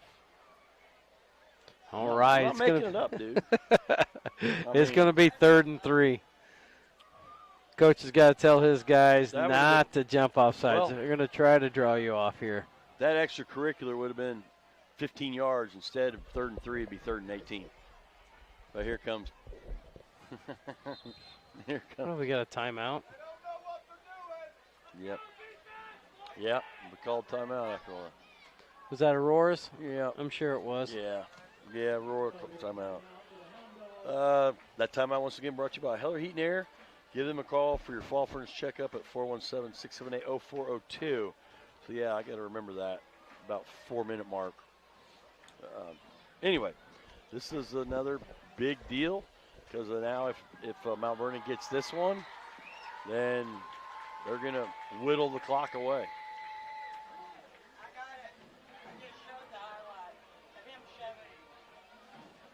Oh, I'm sure. Show the people back at home. Good, thank you. 3:31 Once again, left. that replay 29. brought to you by Heritage Tractor. 29-26. Again, we're about the play of the game. I'm sure this is 4-down territory for the Mountaineers. 25. Play clock's still at 25, so the play clock's not an issue. Coming out of the timeout. 3rd and 3 from the 47. Keep an eye on Bud over here. And hand off to Conway, and I think he got it. I think he got 4. Conway with 17 carries for 115 yards this half. Well, that's going to eat up some of the clock there.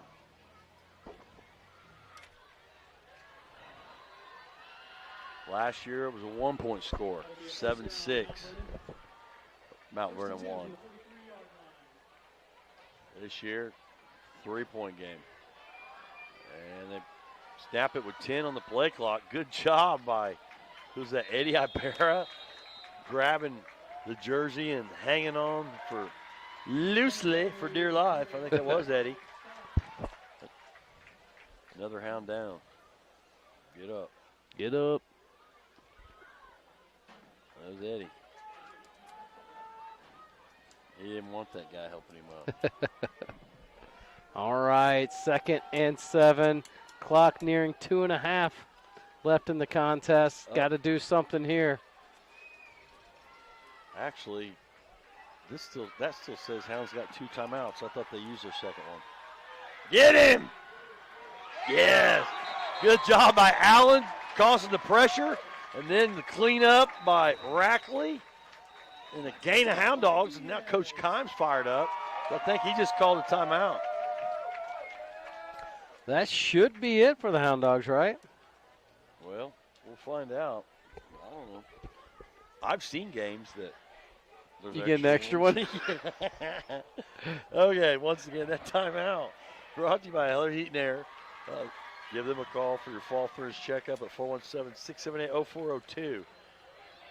Scoreboard says we have, well, it still says we have 2. I know we don't, but I think It's just switched to 1.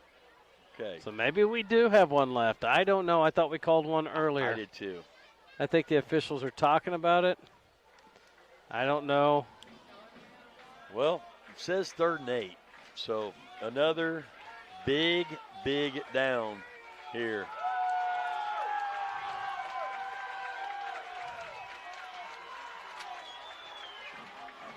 Some of the Hounds trying to get them fired up.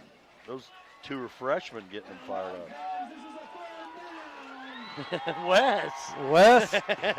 He's getting them fired up. Cody, I can hear him on the other side of the All right, 2:23 left, 29-26, 3rd and 8. This press box is shaking. Here we go, as my old partner would say. I don't know if this press box can take much shaking. 3rd and 8 for the 41 under center. And he's going to the air. And he has nowhere to go, so he sidearms it. Incomplete. Incomplete. Bring up 4th and 8. Dogs are going to get another chance. I think they will punt here, and I think it's going to be Dawson. Hunter Dawson, which is the quarterback, also does the punting. I don't think I punt here. You don't pin the Hounds back and make them go? I don't think so. I think I go for a 1st down, go for the win. 4th and 8. Here comes Wes again. I don't know, Brent. This crowd's getting fired up over here. I think Coach They're going to call timeout and talk about it. Even though the clock stopped, yep. Going to get a TO, baby. Well, but if something happens, because the Hounds are only down 3.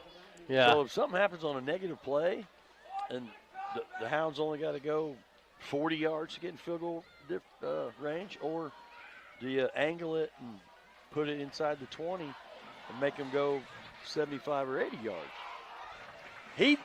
He's on the fence, or he wouldn't have called timeout. Right, he wants to think about it. The clock was already stopped with the incomplete pass. Well, here's the thing. This is a coach nightmare. If you go for it here, get the 1st down, you're the hero of the Bell Bowl. Yeah. You go for it here, have a negative play, or give the Hound Dogs the ball back on the 41, everybody will be second-guessing you for the ages. Tom Cox probably already has the key to Mount Vernon City. Oh, I guarantee you. But I know who don't. Well-deserved. And that's Ty Kine. Ty Kine. He does not. But he could get one tonight, baby. If him and DC, Jeremy Neville, could dial something up, I don't know. That's why we love Friday Night Lights. Don't jump off sides. Don't give them a free 5. I mean, there's A lot going on here. It looks like they are going for it. He's going to pooch punt it. Oh, wait a minute. 12 men on the field. They're going to punt it now. Hey, oh, let's go. That penalty was brought to you by the Garden Exchange. Don't be flagged for holding the wrong coffee. Choose the Garden Exchange at 22 East Olive Street in Aurora, Missouri. Now they, as my partner said, will punt. I think they were lining up for a pooch punt. Well, it helps when your quarterback's also your punter, right? It does. But 4th and 15 from the 46. Dogs look like they're going to get one more shot at this. Nobody's okay. Sorry to say, Allen going to go back and return it here. All right, I'm gonna do like the bad snap hex right here on him. Do whatever. Over his head. Do whatever you got to do. Over his head. Yeah. We got a late lineman coming in. He don't know what he wants to do. All right. And Dawson does get the snap. Spiral kick. They're going to let it go. And they down it inside the 10. The Mountaineers do. So Hounds got 2:09 left. We're still confused if they have a timeout or left. Scoreboard says yes. Me and Brent are kind of thinking no. You do too? All right. Well, one of them could have been the cramp. One of them. We gave credit for a timeout. You know what I mean? There have Right. been some timeouts. There have been some cramping situations tonight. Yeah, I'm starting to myself. Who's going to be the hero here? Here we go. Sawyer's listed at 6'3" on the outside. Two receivers to each side. Memphis Mooneyham behind Sean Creasy in shotgun. Sean, the 2-minute drill, gets it to Memphis. He cuts back with the screen, gets across the 10 to maybe the 15. We need that do-over that Memphis showed us in against Cassville last year for 91 yards. That was a 4-yard gain. Under 2 minutes to go. Trips to the right.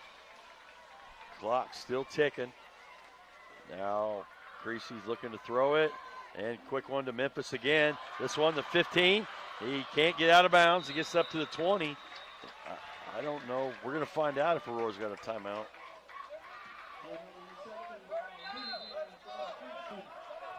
He's hurt. Now there's a Mountaineer down. That is enough for another Hound Dog first down, brought to you by Payette Law Office. Give them a call for your local legal needs at 417-678-2187. It's another Summers even having to work out the Mountaineer. Chad, I've seen a lot tonight when you go trips to one side, it's one-on-one over here. Don't be surprised if he puts trips to the far side and gets Sawyers over here one-on-one against these smaller defensive backs. Well, we almost saw that in the corner down there when he almost mossed him, went over the top of him. He had a 19-yard TD catch, and I think that was Sawyer's first varsity touchdown catch. I've seen a lot of firsts for varsities tonight.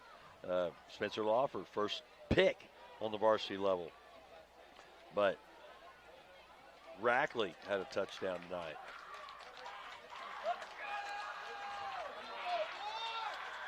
This Hound Dog crowd is still in this game. So that was old Garrett Nordyke.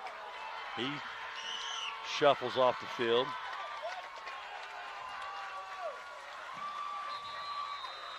Crowd's still in it here.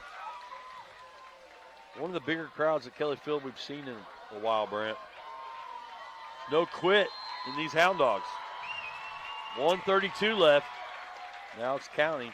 And Creasy's rolling out, looking for a receiver. Nowhere to go, so they chucks it down to Allen. Out of bounds. About the 37 as it started on the 20. So there's a 17-yard gain. Good athleticism by Sean Creasy to keep the play alive with his feet on the move.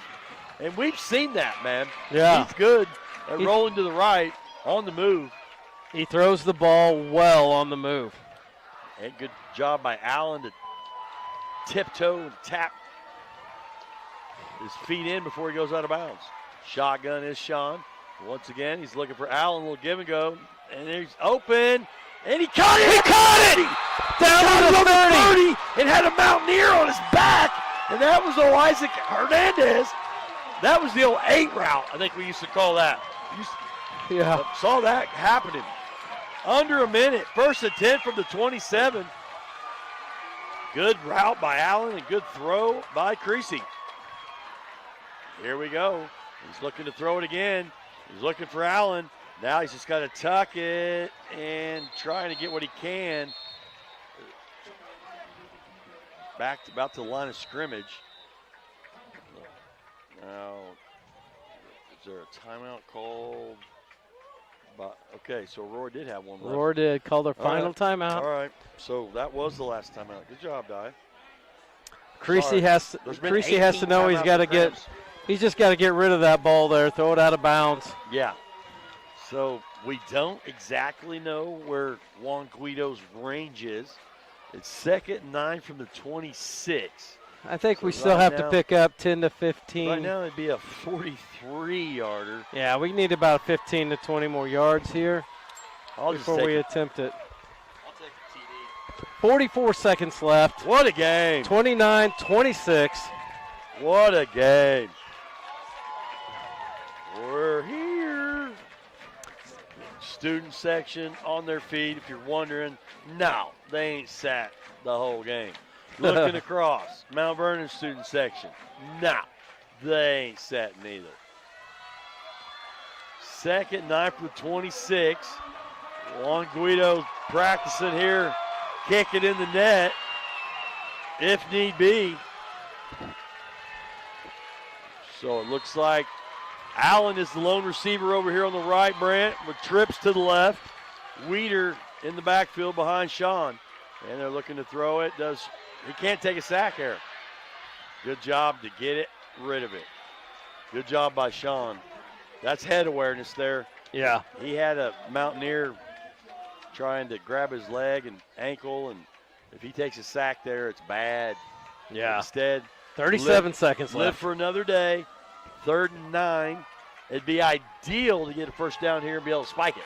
Yeah. Or get out of bounds with a first down. I don't know if they'll try to kick it from here with no timeouts. Trips to the left. Allen to the right. And they are going to roll. Sean's got he can't. He keeps it alive. Oh my goodness. He keeps it alive. I thought he was going to He just ran for about 12 yards down to the 15. He stutter stepped. And I don't know how he got out of there. He started on the 26. And I thought he was going to get sacked, and I was thinking, you can't take the sack. Somehow he zigzagged, stayed in bounds, got 13 yards. Now it is 1st and 10 from the 16. 29 seconds left. You can't take a sack here. This has got to be quick. I don't know how he did that. Now it's a 33-yard attempt from here. Man, I'm looking at Diaz over the middle on a quick slant. Trips to the left. Here we go. Sean's scrambling, looking to throw it. He's got to throw it again. He throws it out of bounds before he gets sacked. The line's not giving him much time, Brand. He couldn't see it, but he had Diaz out there. You called that. So now 2nd and 10 from the 16. That does stop the clock with 22 seconds left. Mount Vernon has 2 timeouts. Aurora has exhausted theirs. He is going to have to get some more blocking up the middle. Mount Vernon's back there just as quick as the ball gets to Creasy.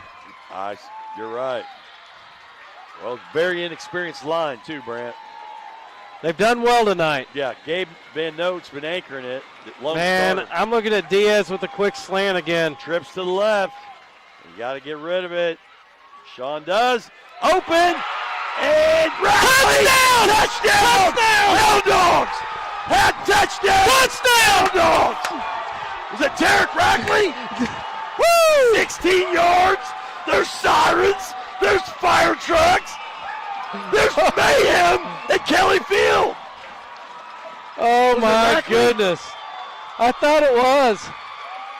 15 seconds left in the ball game. Rackley. I thought so. Woo-hoo. 32-29. This is a big point as well, Brent. Kick is up. Yeah, it's no good. It's no good. It's no good. 29. 32-29. Hound Dogs have the 3-point lead. I don't know how Creasy did half the things he did on that drive, but I am glad he did it. It's not over here, folks, but what a ball game. Sean Creasy kept plays alive with his legs, even when he didn't have much protection. But it's not over. Tom Cox has 15 seconds and 2 timeouts, and we do know Hunter Conway has an arm. Chad, they had Rackley stopped on the 3-yard line, and Yes. it was just sheer will and determination. He drug would-be tacklers into the end zone to give the Hound Dogs their second lead of the game. This offense has put up 32 points, and most of them coming in the second half, Chad. That's right. Well, that touchdown once again brought to you by Grant Baker Shelter Insurance. Give them a call at 417-678-5404. And that extra point was brought to you by ASI, where they're hiring at turning any concept involving metal into reality. Is it your turn? Ding, ding. We'll get the kickoff report here in a second. Chad, I wouldn't kick it to him. No. I would not kick it to him. Nope. And we kicked it to him. Over his head. So the clock all the way back to the 5-yard line. So Conway picks it up, the 10, the 15, and that's about as far as he gets with 9 seconds left. But once again, that kickoff brought to you by Forge and Build. You'll find all the supplies and tools for any project. Give them a call at 417-678-4488. What a ball game. 9 seconds left. You think they're probably going to do a little quick hit to try to give Conway a little more real estate, Brant, to try for a Hail Mary? Mount Vernon still has 2 timeouts. Yes. That's what I'm saying. They don't have to go for a long one here. And I do exactly what Coach Keim is doing. I would put the ball hawk back around the 50, say nothing gets past you. No. 32-29. 9 seconds left. Mount Vernon with 2 timeouts, but Aurora takes the lead, 32-29. And a quick hitter. Oh, he's on his knee. He's down. He is on, yes. All right. Good call, Woo. Brent. And the ref seen it as well. Yeah, we've had some questionable calls. Even with that, somehow, 5 seconds left, there could be some football justice, and Tom Cox just burned one. He burned a timeout, so after they just burned 9 seconds off the clock and got 2 yards, Brent. So I like it. as long as there's not a defensive penalty, this will be the last play of the game. Once again, and another timeout brought to you by Heller Heat and Air.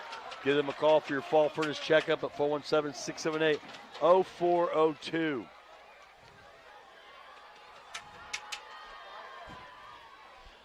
Don't go anywhere. We got the Doty Trash post-game show.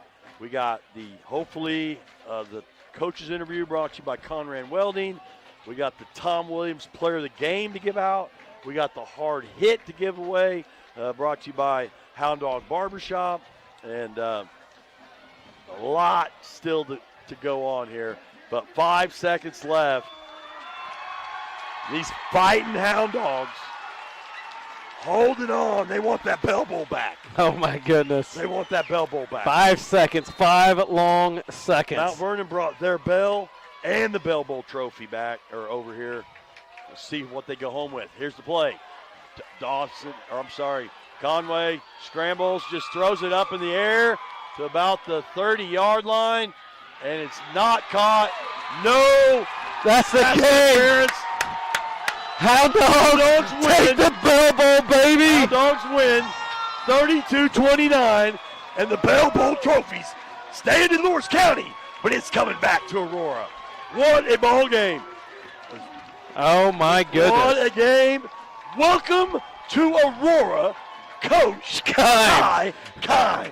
And here's the keys to the city, baby. Yeah. This is Coach. Yes, I built that Bell Bowl trophy, and we're taking it home tonight, baby. that's right. Yes, sir.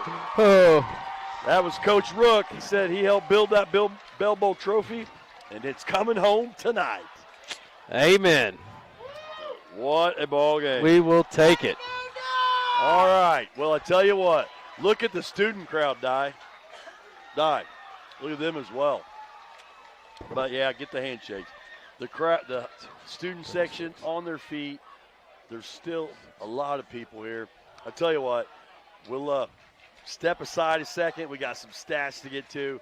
We got to pick some players of the game and different stuff. But what a ball game. If you're just joining us, 32 Aurora Hound Dogs, 29 Mount Vernon Mountaineers. Don't go anywhere. Like I said, the Doty Trash Postgame show's coming up after this. Once again, you've been listening to Hound Dog Football right here on KSWM AM 940.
Doty Postgame Show is brought to you by Doty Trash Service. Don't start a project without contacting them first.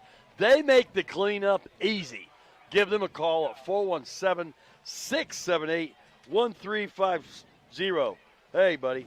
Thank you, Wes.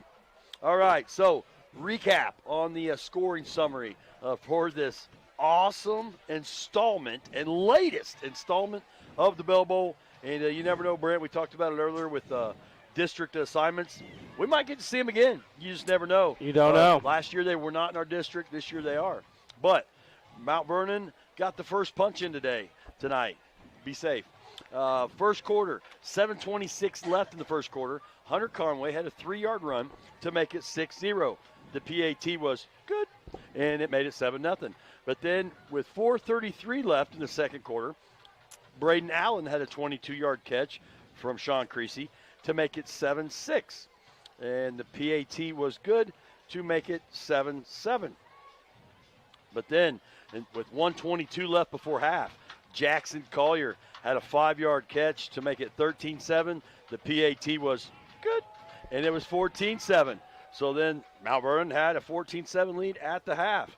But turnover quickly in the third quarter. Aurora forced one, and with believe that was the Lawfer interception. Yeah, right off the bat. So then 6:49 left in the third, a 19-yard catch from Sean Sawyers with the catch from Sean Creasy to make it 14. Oh, lost where I was at here. To make it 14.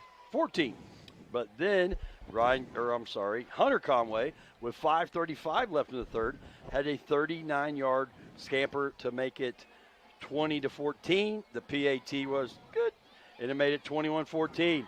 But then Aurora was not done. They come back in the third quarter with a 67-yard catch from Sean Creasy to Braden Allen to make it 21-20. The PAT was no good. So Mount Vernon led 21-20. But then in the fourth quarter, it was a crazy fourth quarter. Rackley had a 13-yard run. That's Tarek Rackley had a 13-yard run to make it 26-21. And then I didn't even write the final down here. I made it 32. I'm so confused. 26-21. So then Mount Vernon came back with a 2-yard run by Conway to take the lead again to make it 27-26. The PA 2-point conversion was good to make it 29-26. But then with 15 seconds left in the contest, Rackley had a 16-yard catch from Sean Creasy. Sean, 4 TDs on the night.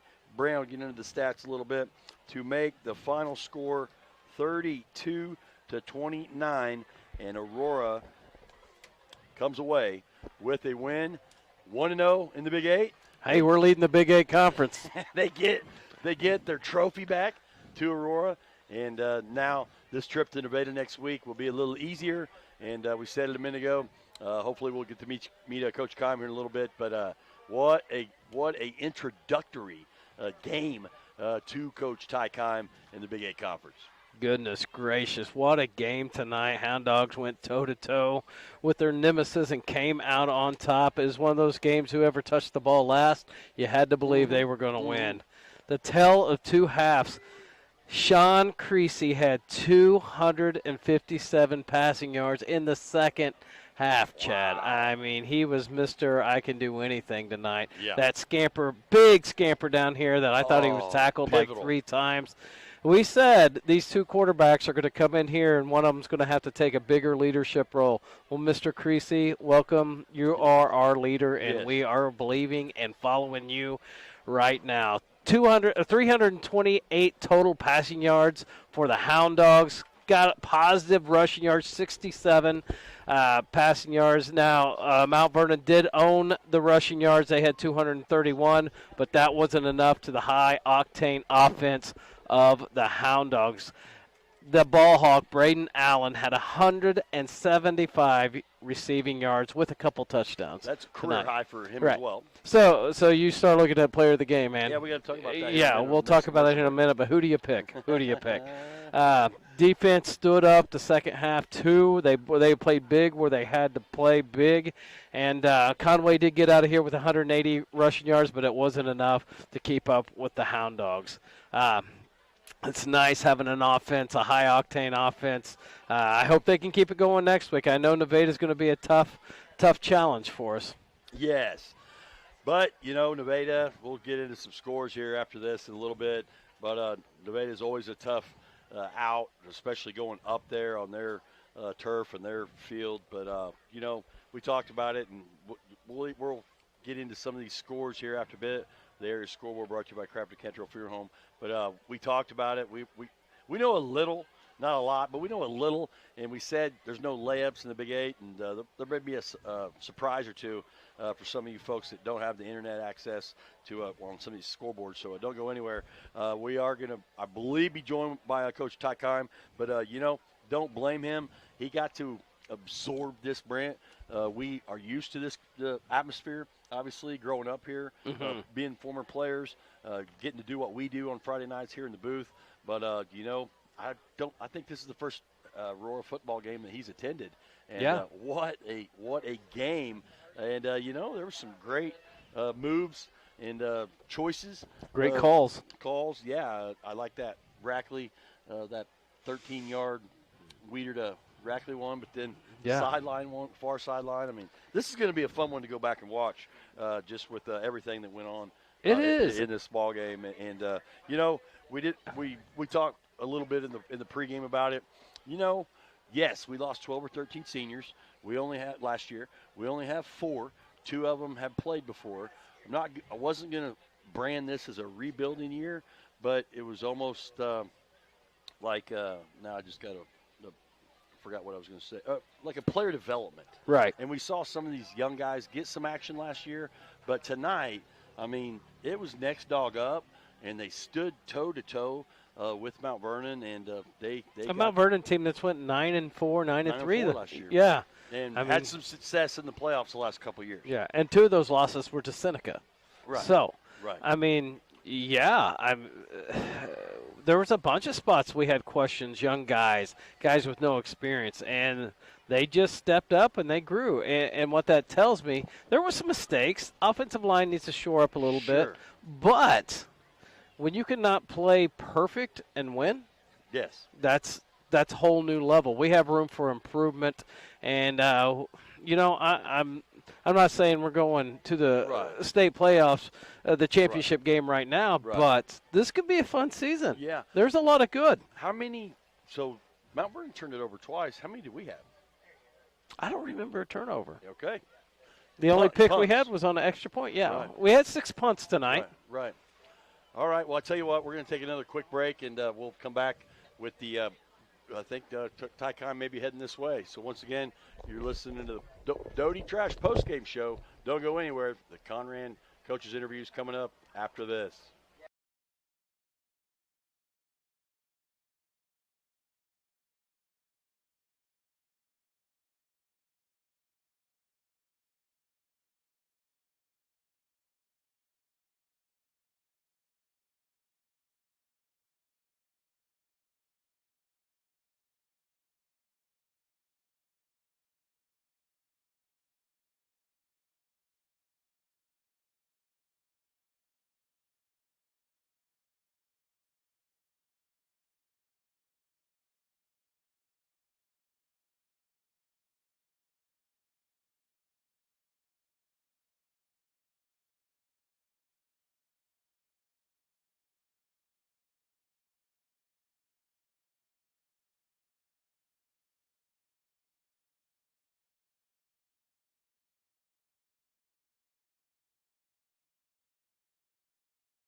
the atmosphere at Kelly Field, and welcome to the Big 8.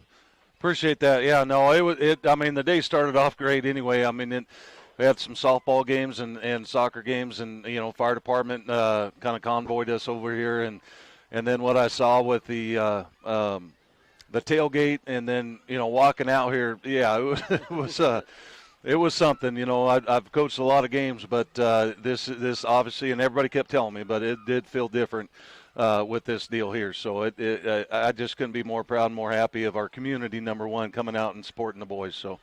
Yeah, 12 miles separate. I sent you a picture. Now you got to really look closely up to the trophy.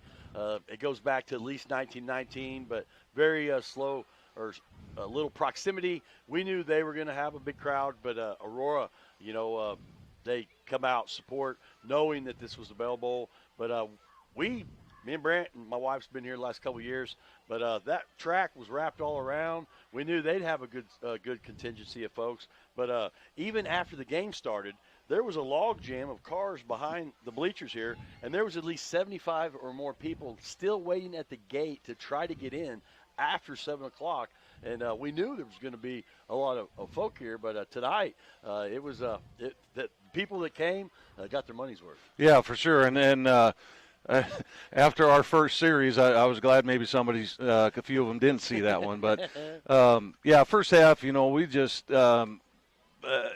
we shot ourselves a lot. I mean, hats off to Mount Vernon, Coach Johnson, and Coach Cox out there. I mean, it's so fun to coach against good coaches or even great coaches and sound fundamentals and different things like that. It's just fun. So hats off to Mount Vernon for sure. But, I can't say much more about our guys. We were shorthanded on the line for this Friday night, missing a starter.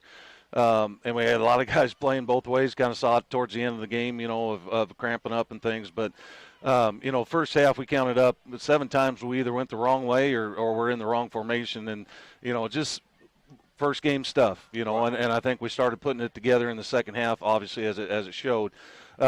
I was tremendously impressed with our defense. I mean, number 10 for Mount Vernon's an outstanding kid and quarterback, and they've got some beef up front. But Dawson, the quarterback at Conway, was their bell cow. Yeah, 34. Yeah, playing both ways as well. Exactly. So it had some challenges, but our defensive guys, we stopped them when we need to. We made a big, huge play, and unfortunately got called back for a blindside block. That was, it is what it is. But that would have been fun for that kid to score there. So Lopez when he scooped and scored. Yes. But at any rate, no, I couldn't be more proud of our kids. I mean, I asked a few of the seniors what they, what motivates them and early on in June, and they said they don't like losing. And I said, either do I. So let's go, and here we are. Now, our first takeaway, I'm hoping that Spencer Lawford's head will fit in the locker room when he gets back to the locker room. That's his first career pick. But you won the takeaway battle. We did. As well. We had a lot of punts in the first half.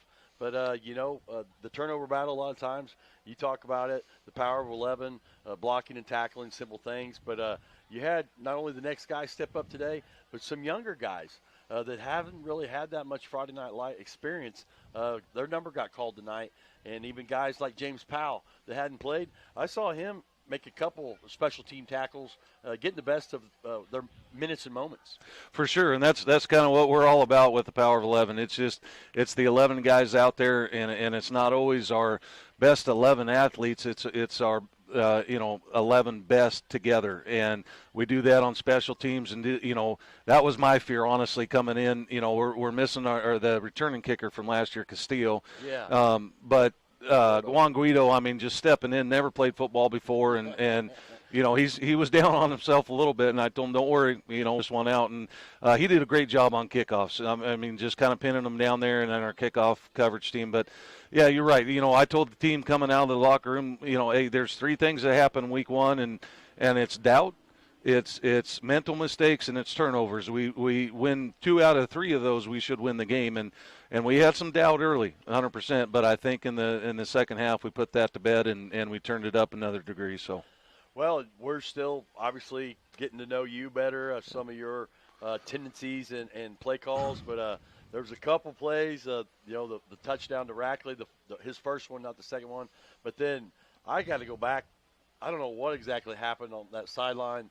The Creasy, things happen so fast. You know what I'm saying? But I don't know if some of that was scripted or planned. But wow, it's scripted for having a great athletic quarterback. I mean, there was a couple things that he did tonight, and really the receiver. I mean, it's not just him. It's the linemen blocking as long as they did.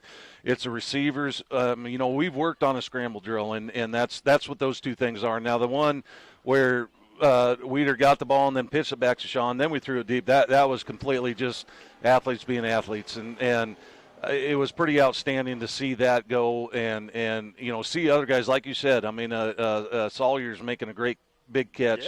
And just again some offensive linemen. We went sophomore, heavy up front and then on defense too, Coach Stone and coaches always trust their kids, but it's hard for kids to trust coaches, and I think we went a long way tonight in building that relationship because they won't forget that tonight. And actually, I'm looking out there, and all 4 seniors are getting ready to take a picture with their bell ball. So that's awesome. Yeah, it's pretty outstanding. That's awesome. Me and my partner played in a couple as well back in the early '90s, and it's always.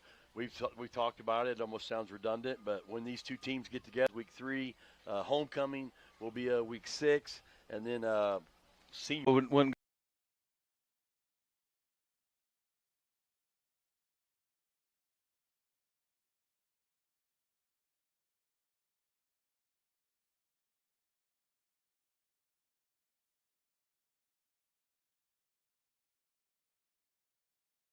go anywhere, I've heard a little bit about Posh Jackson, but I think he probably helped us out a little bit. We got the hats tonight, and we got a sticker on the helmet for him this year, and there was some extra help, I think, in some things that happened out on the football field. And I always look up to my coach that died of ALS when I was a junior, so I think there was quite a few people helping us out from up above there. So yeah. Well.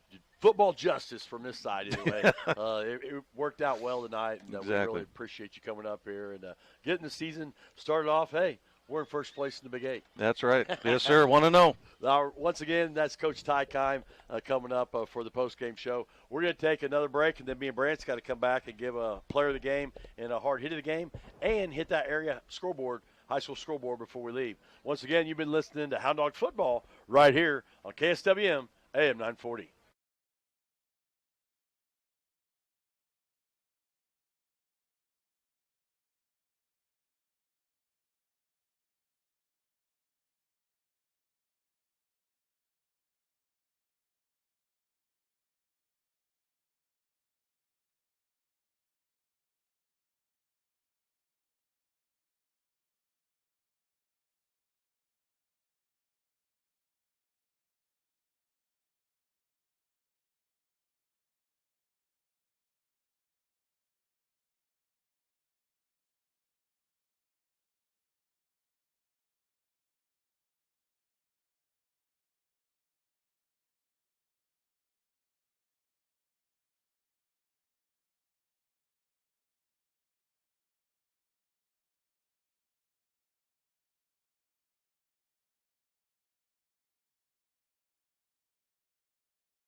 All right, wrapping things up. We still got to get to a couple different things, though. But the hard hit of the game sponsor, it was Hound Dog Barbershop, Corey down there at 222 South Madison Avenue, downtown Aurora. A man's place to get a haircut. He's open Tuesday through Friday, 7 a.m. to 5 p.m., and Saturday, 7 a.m. to 2 p.m. He gave me a makeover last week, and we had a couple different candidates. We had a couple different candidates for the hard hit of the game. Brant, Memphis Mooneyham had one in the first quarter down here, but I think Braden Allen's hit on the sideline was pretty big as well. I know he had a big game through the air, but I think we're going to have to give it to you, Braden Allen. I'd give it to Braden Allen. He had a great hit over here. Okay.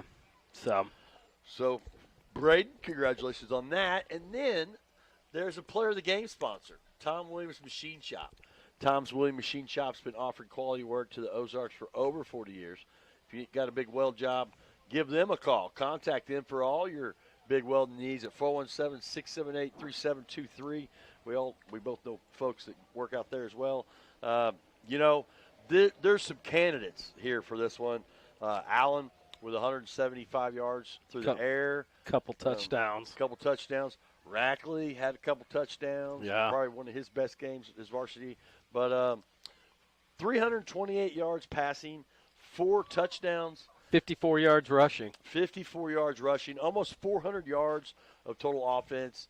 And I think it's obvious if you listened or watched the game, it's Sean Creasy. Sean Creasy. He did some things out there. I know they call him Magic Mahomes, but I was like, Magic Creasy, he can do anything. He did some things with his legs, keeping plays alive, and then even that floating touchdown. He And there's things he did that you don't see on the stats. Well, if he'd have taken one of those sacks with the clock ticking down, it would have been good night, game over. You're probably right. And we wouldn't be so happy. But no, he broke free, and he threw the ball towards a receiver but out of bounds. Yes. I mean, that kid, outside the pocket. not the same quarterback as last year in this first game. He showed great maturity, no panic, no quit. So, yeah, Sean Creasy is absolutely my player of the game. Yeah, I think he earned that. And like I said, these 4 seniors, special. 2 of them never played before, Juan Guido and James Powell, and then Treston Lopez and Braden Allen had. But for them to get to witness and bring back the Bell Bowl back to Aurora, we got to see him pose them while we were talking to Coach Tykheim. That's awesome. And we're junior heavy and freshman heavy. Well, that's going to keep some of these dogs hungry. Yeah. To keep that, because Mount Vernon had that trophy for the last 3 years. So congratulations bringing that back. So we need to get to the area scoreboard. There's some crazy scores out there. Before we sign off, as we just heard from the area scoreboard. So that's brought to you by Crafton Cantrell Funeral Home. At Crafton Cantrell Funeral Home, they honor your loved ones with caring and compassionate care. At Crafton Cantrell, their goal is to lighten your burden in your time of sorrow. And we talked about the Big 8. You just never know. And, man, do you want to start off, or do you want me to, or how you want to do it? I'll start off. Aurora 32, Mount Vernon 29. Yeah. And then what do we got? McDonald County 39, Lamar 35. They overcome a 9-point deficit in that to hand the Class 2-8 last year, defending state champs. Well, the L. We know they were down 27-0 to us last year and won 28-27. So Matt County has no quit. What other Big 8s do we have in there? I'll just go through here real quick. Okay. Looks like Neosho and Glendale were tied in overtime last checked. Webb City 28, Lebanon 20, final. Ozark 44, Willard 26, final. Carthage 50, Waynesville 8, final. Joplin 31, Kickapoo 7, final. The Battle of the Groves went down to 1 point. Fairgrove 29, Mountain Grove 28. And then, yes, Aurora throws a touchdown with 16 seconds left to win this game, 32-29. Logan Rogersville 42, Reed Spring 18, in a tight affair. Seneca 33, Cassville 27. Wow. Interesting. Matt County, Brent just said, 39-35 a final. Marionville 48, Stockton 23. That was a big deal tonight. They had their first home game with turf and Jumbotron. Shout out to Bill Rowe He was the one to throw the coin toss up for that today. Clever was beating Miller 20-7 last report in the third. Nevada, Aurora's next opponent, 63. Monette 34. That's a final. Ava 45. Buffalo 34. Final. Sircoxy 27. Skyline 19. Final. Liberty 48. Stratford 0. Ash Grove 34. Diamond 0. El Dorado Springs 40-0 over Kabul. Couple more. Houston 42, Pierce City 20. Mountain Home got by West Plains 49-30. And that's about it for that. So, man, I tell you what, we got to get out of here and get this gear out of here. I hope everybody enjoys the Labor Day weekend. Yeah. You get Be Monday, safe out there. You get Monday off, too? Yes. After this game, I think we need it. Yeah. We deserved it. But I want to thank all the folks back at the station that had a hand in this, whether it was traffic, whether it was the ownership, whether it was sales. Sammy Clapper, best sports director I could ask for, always sets us up to win.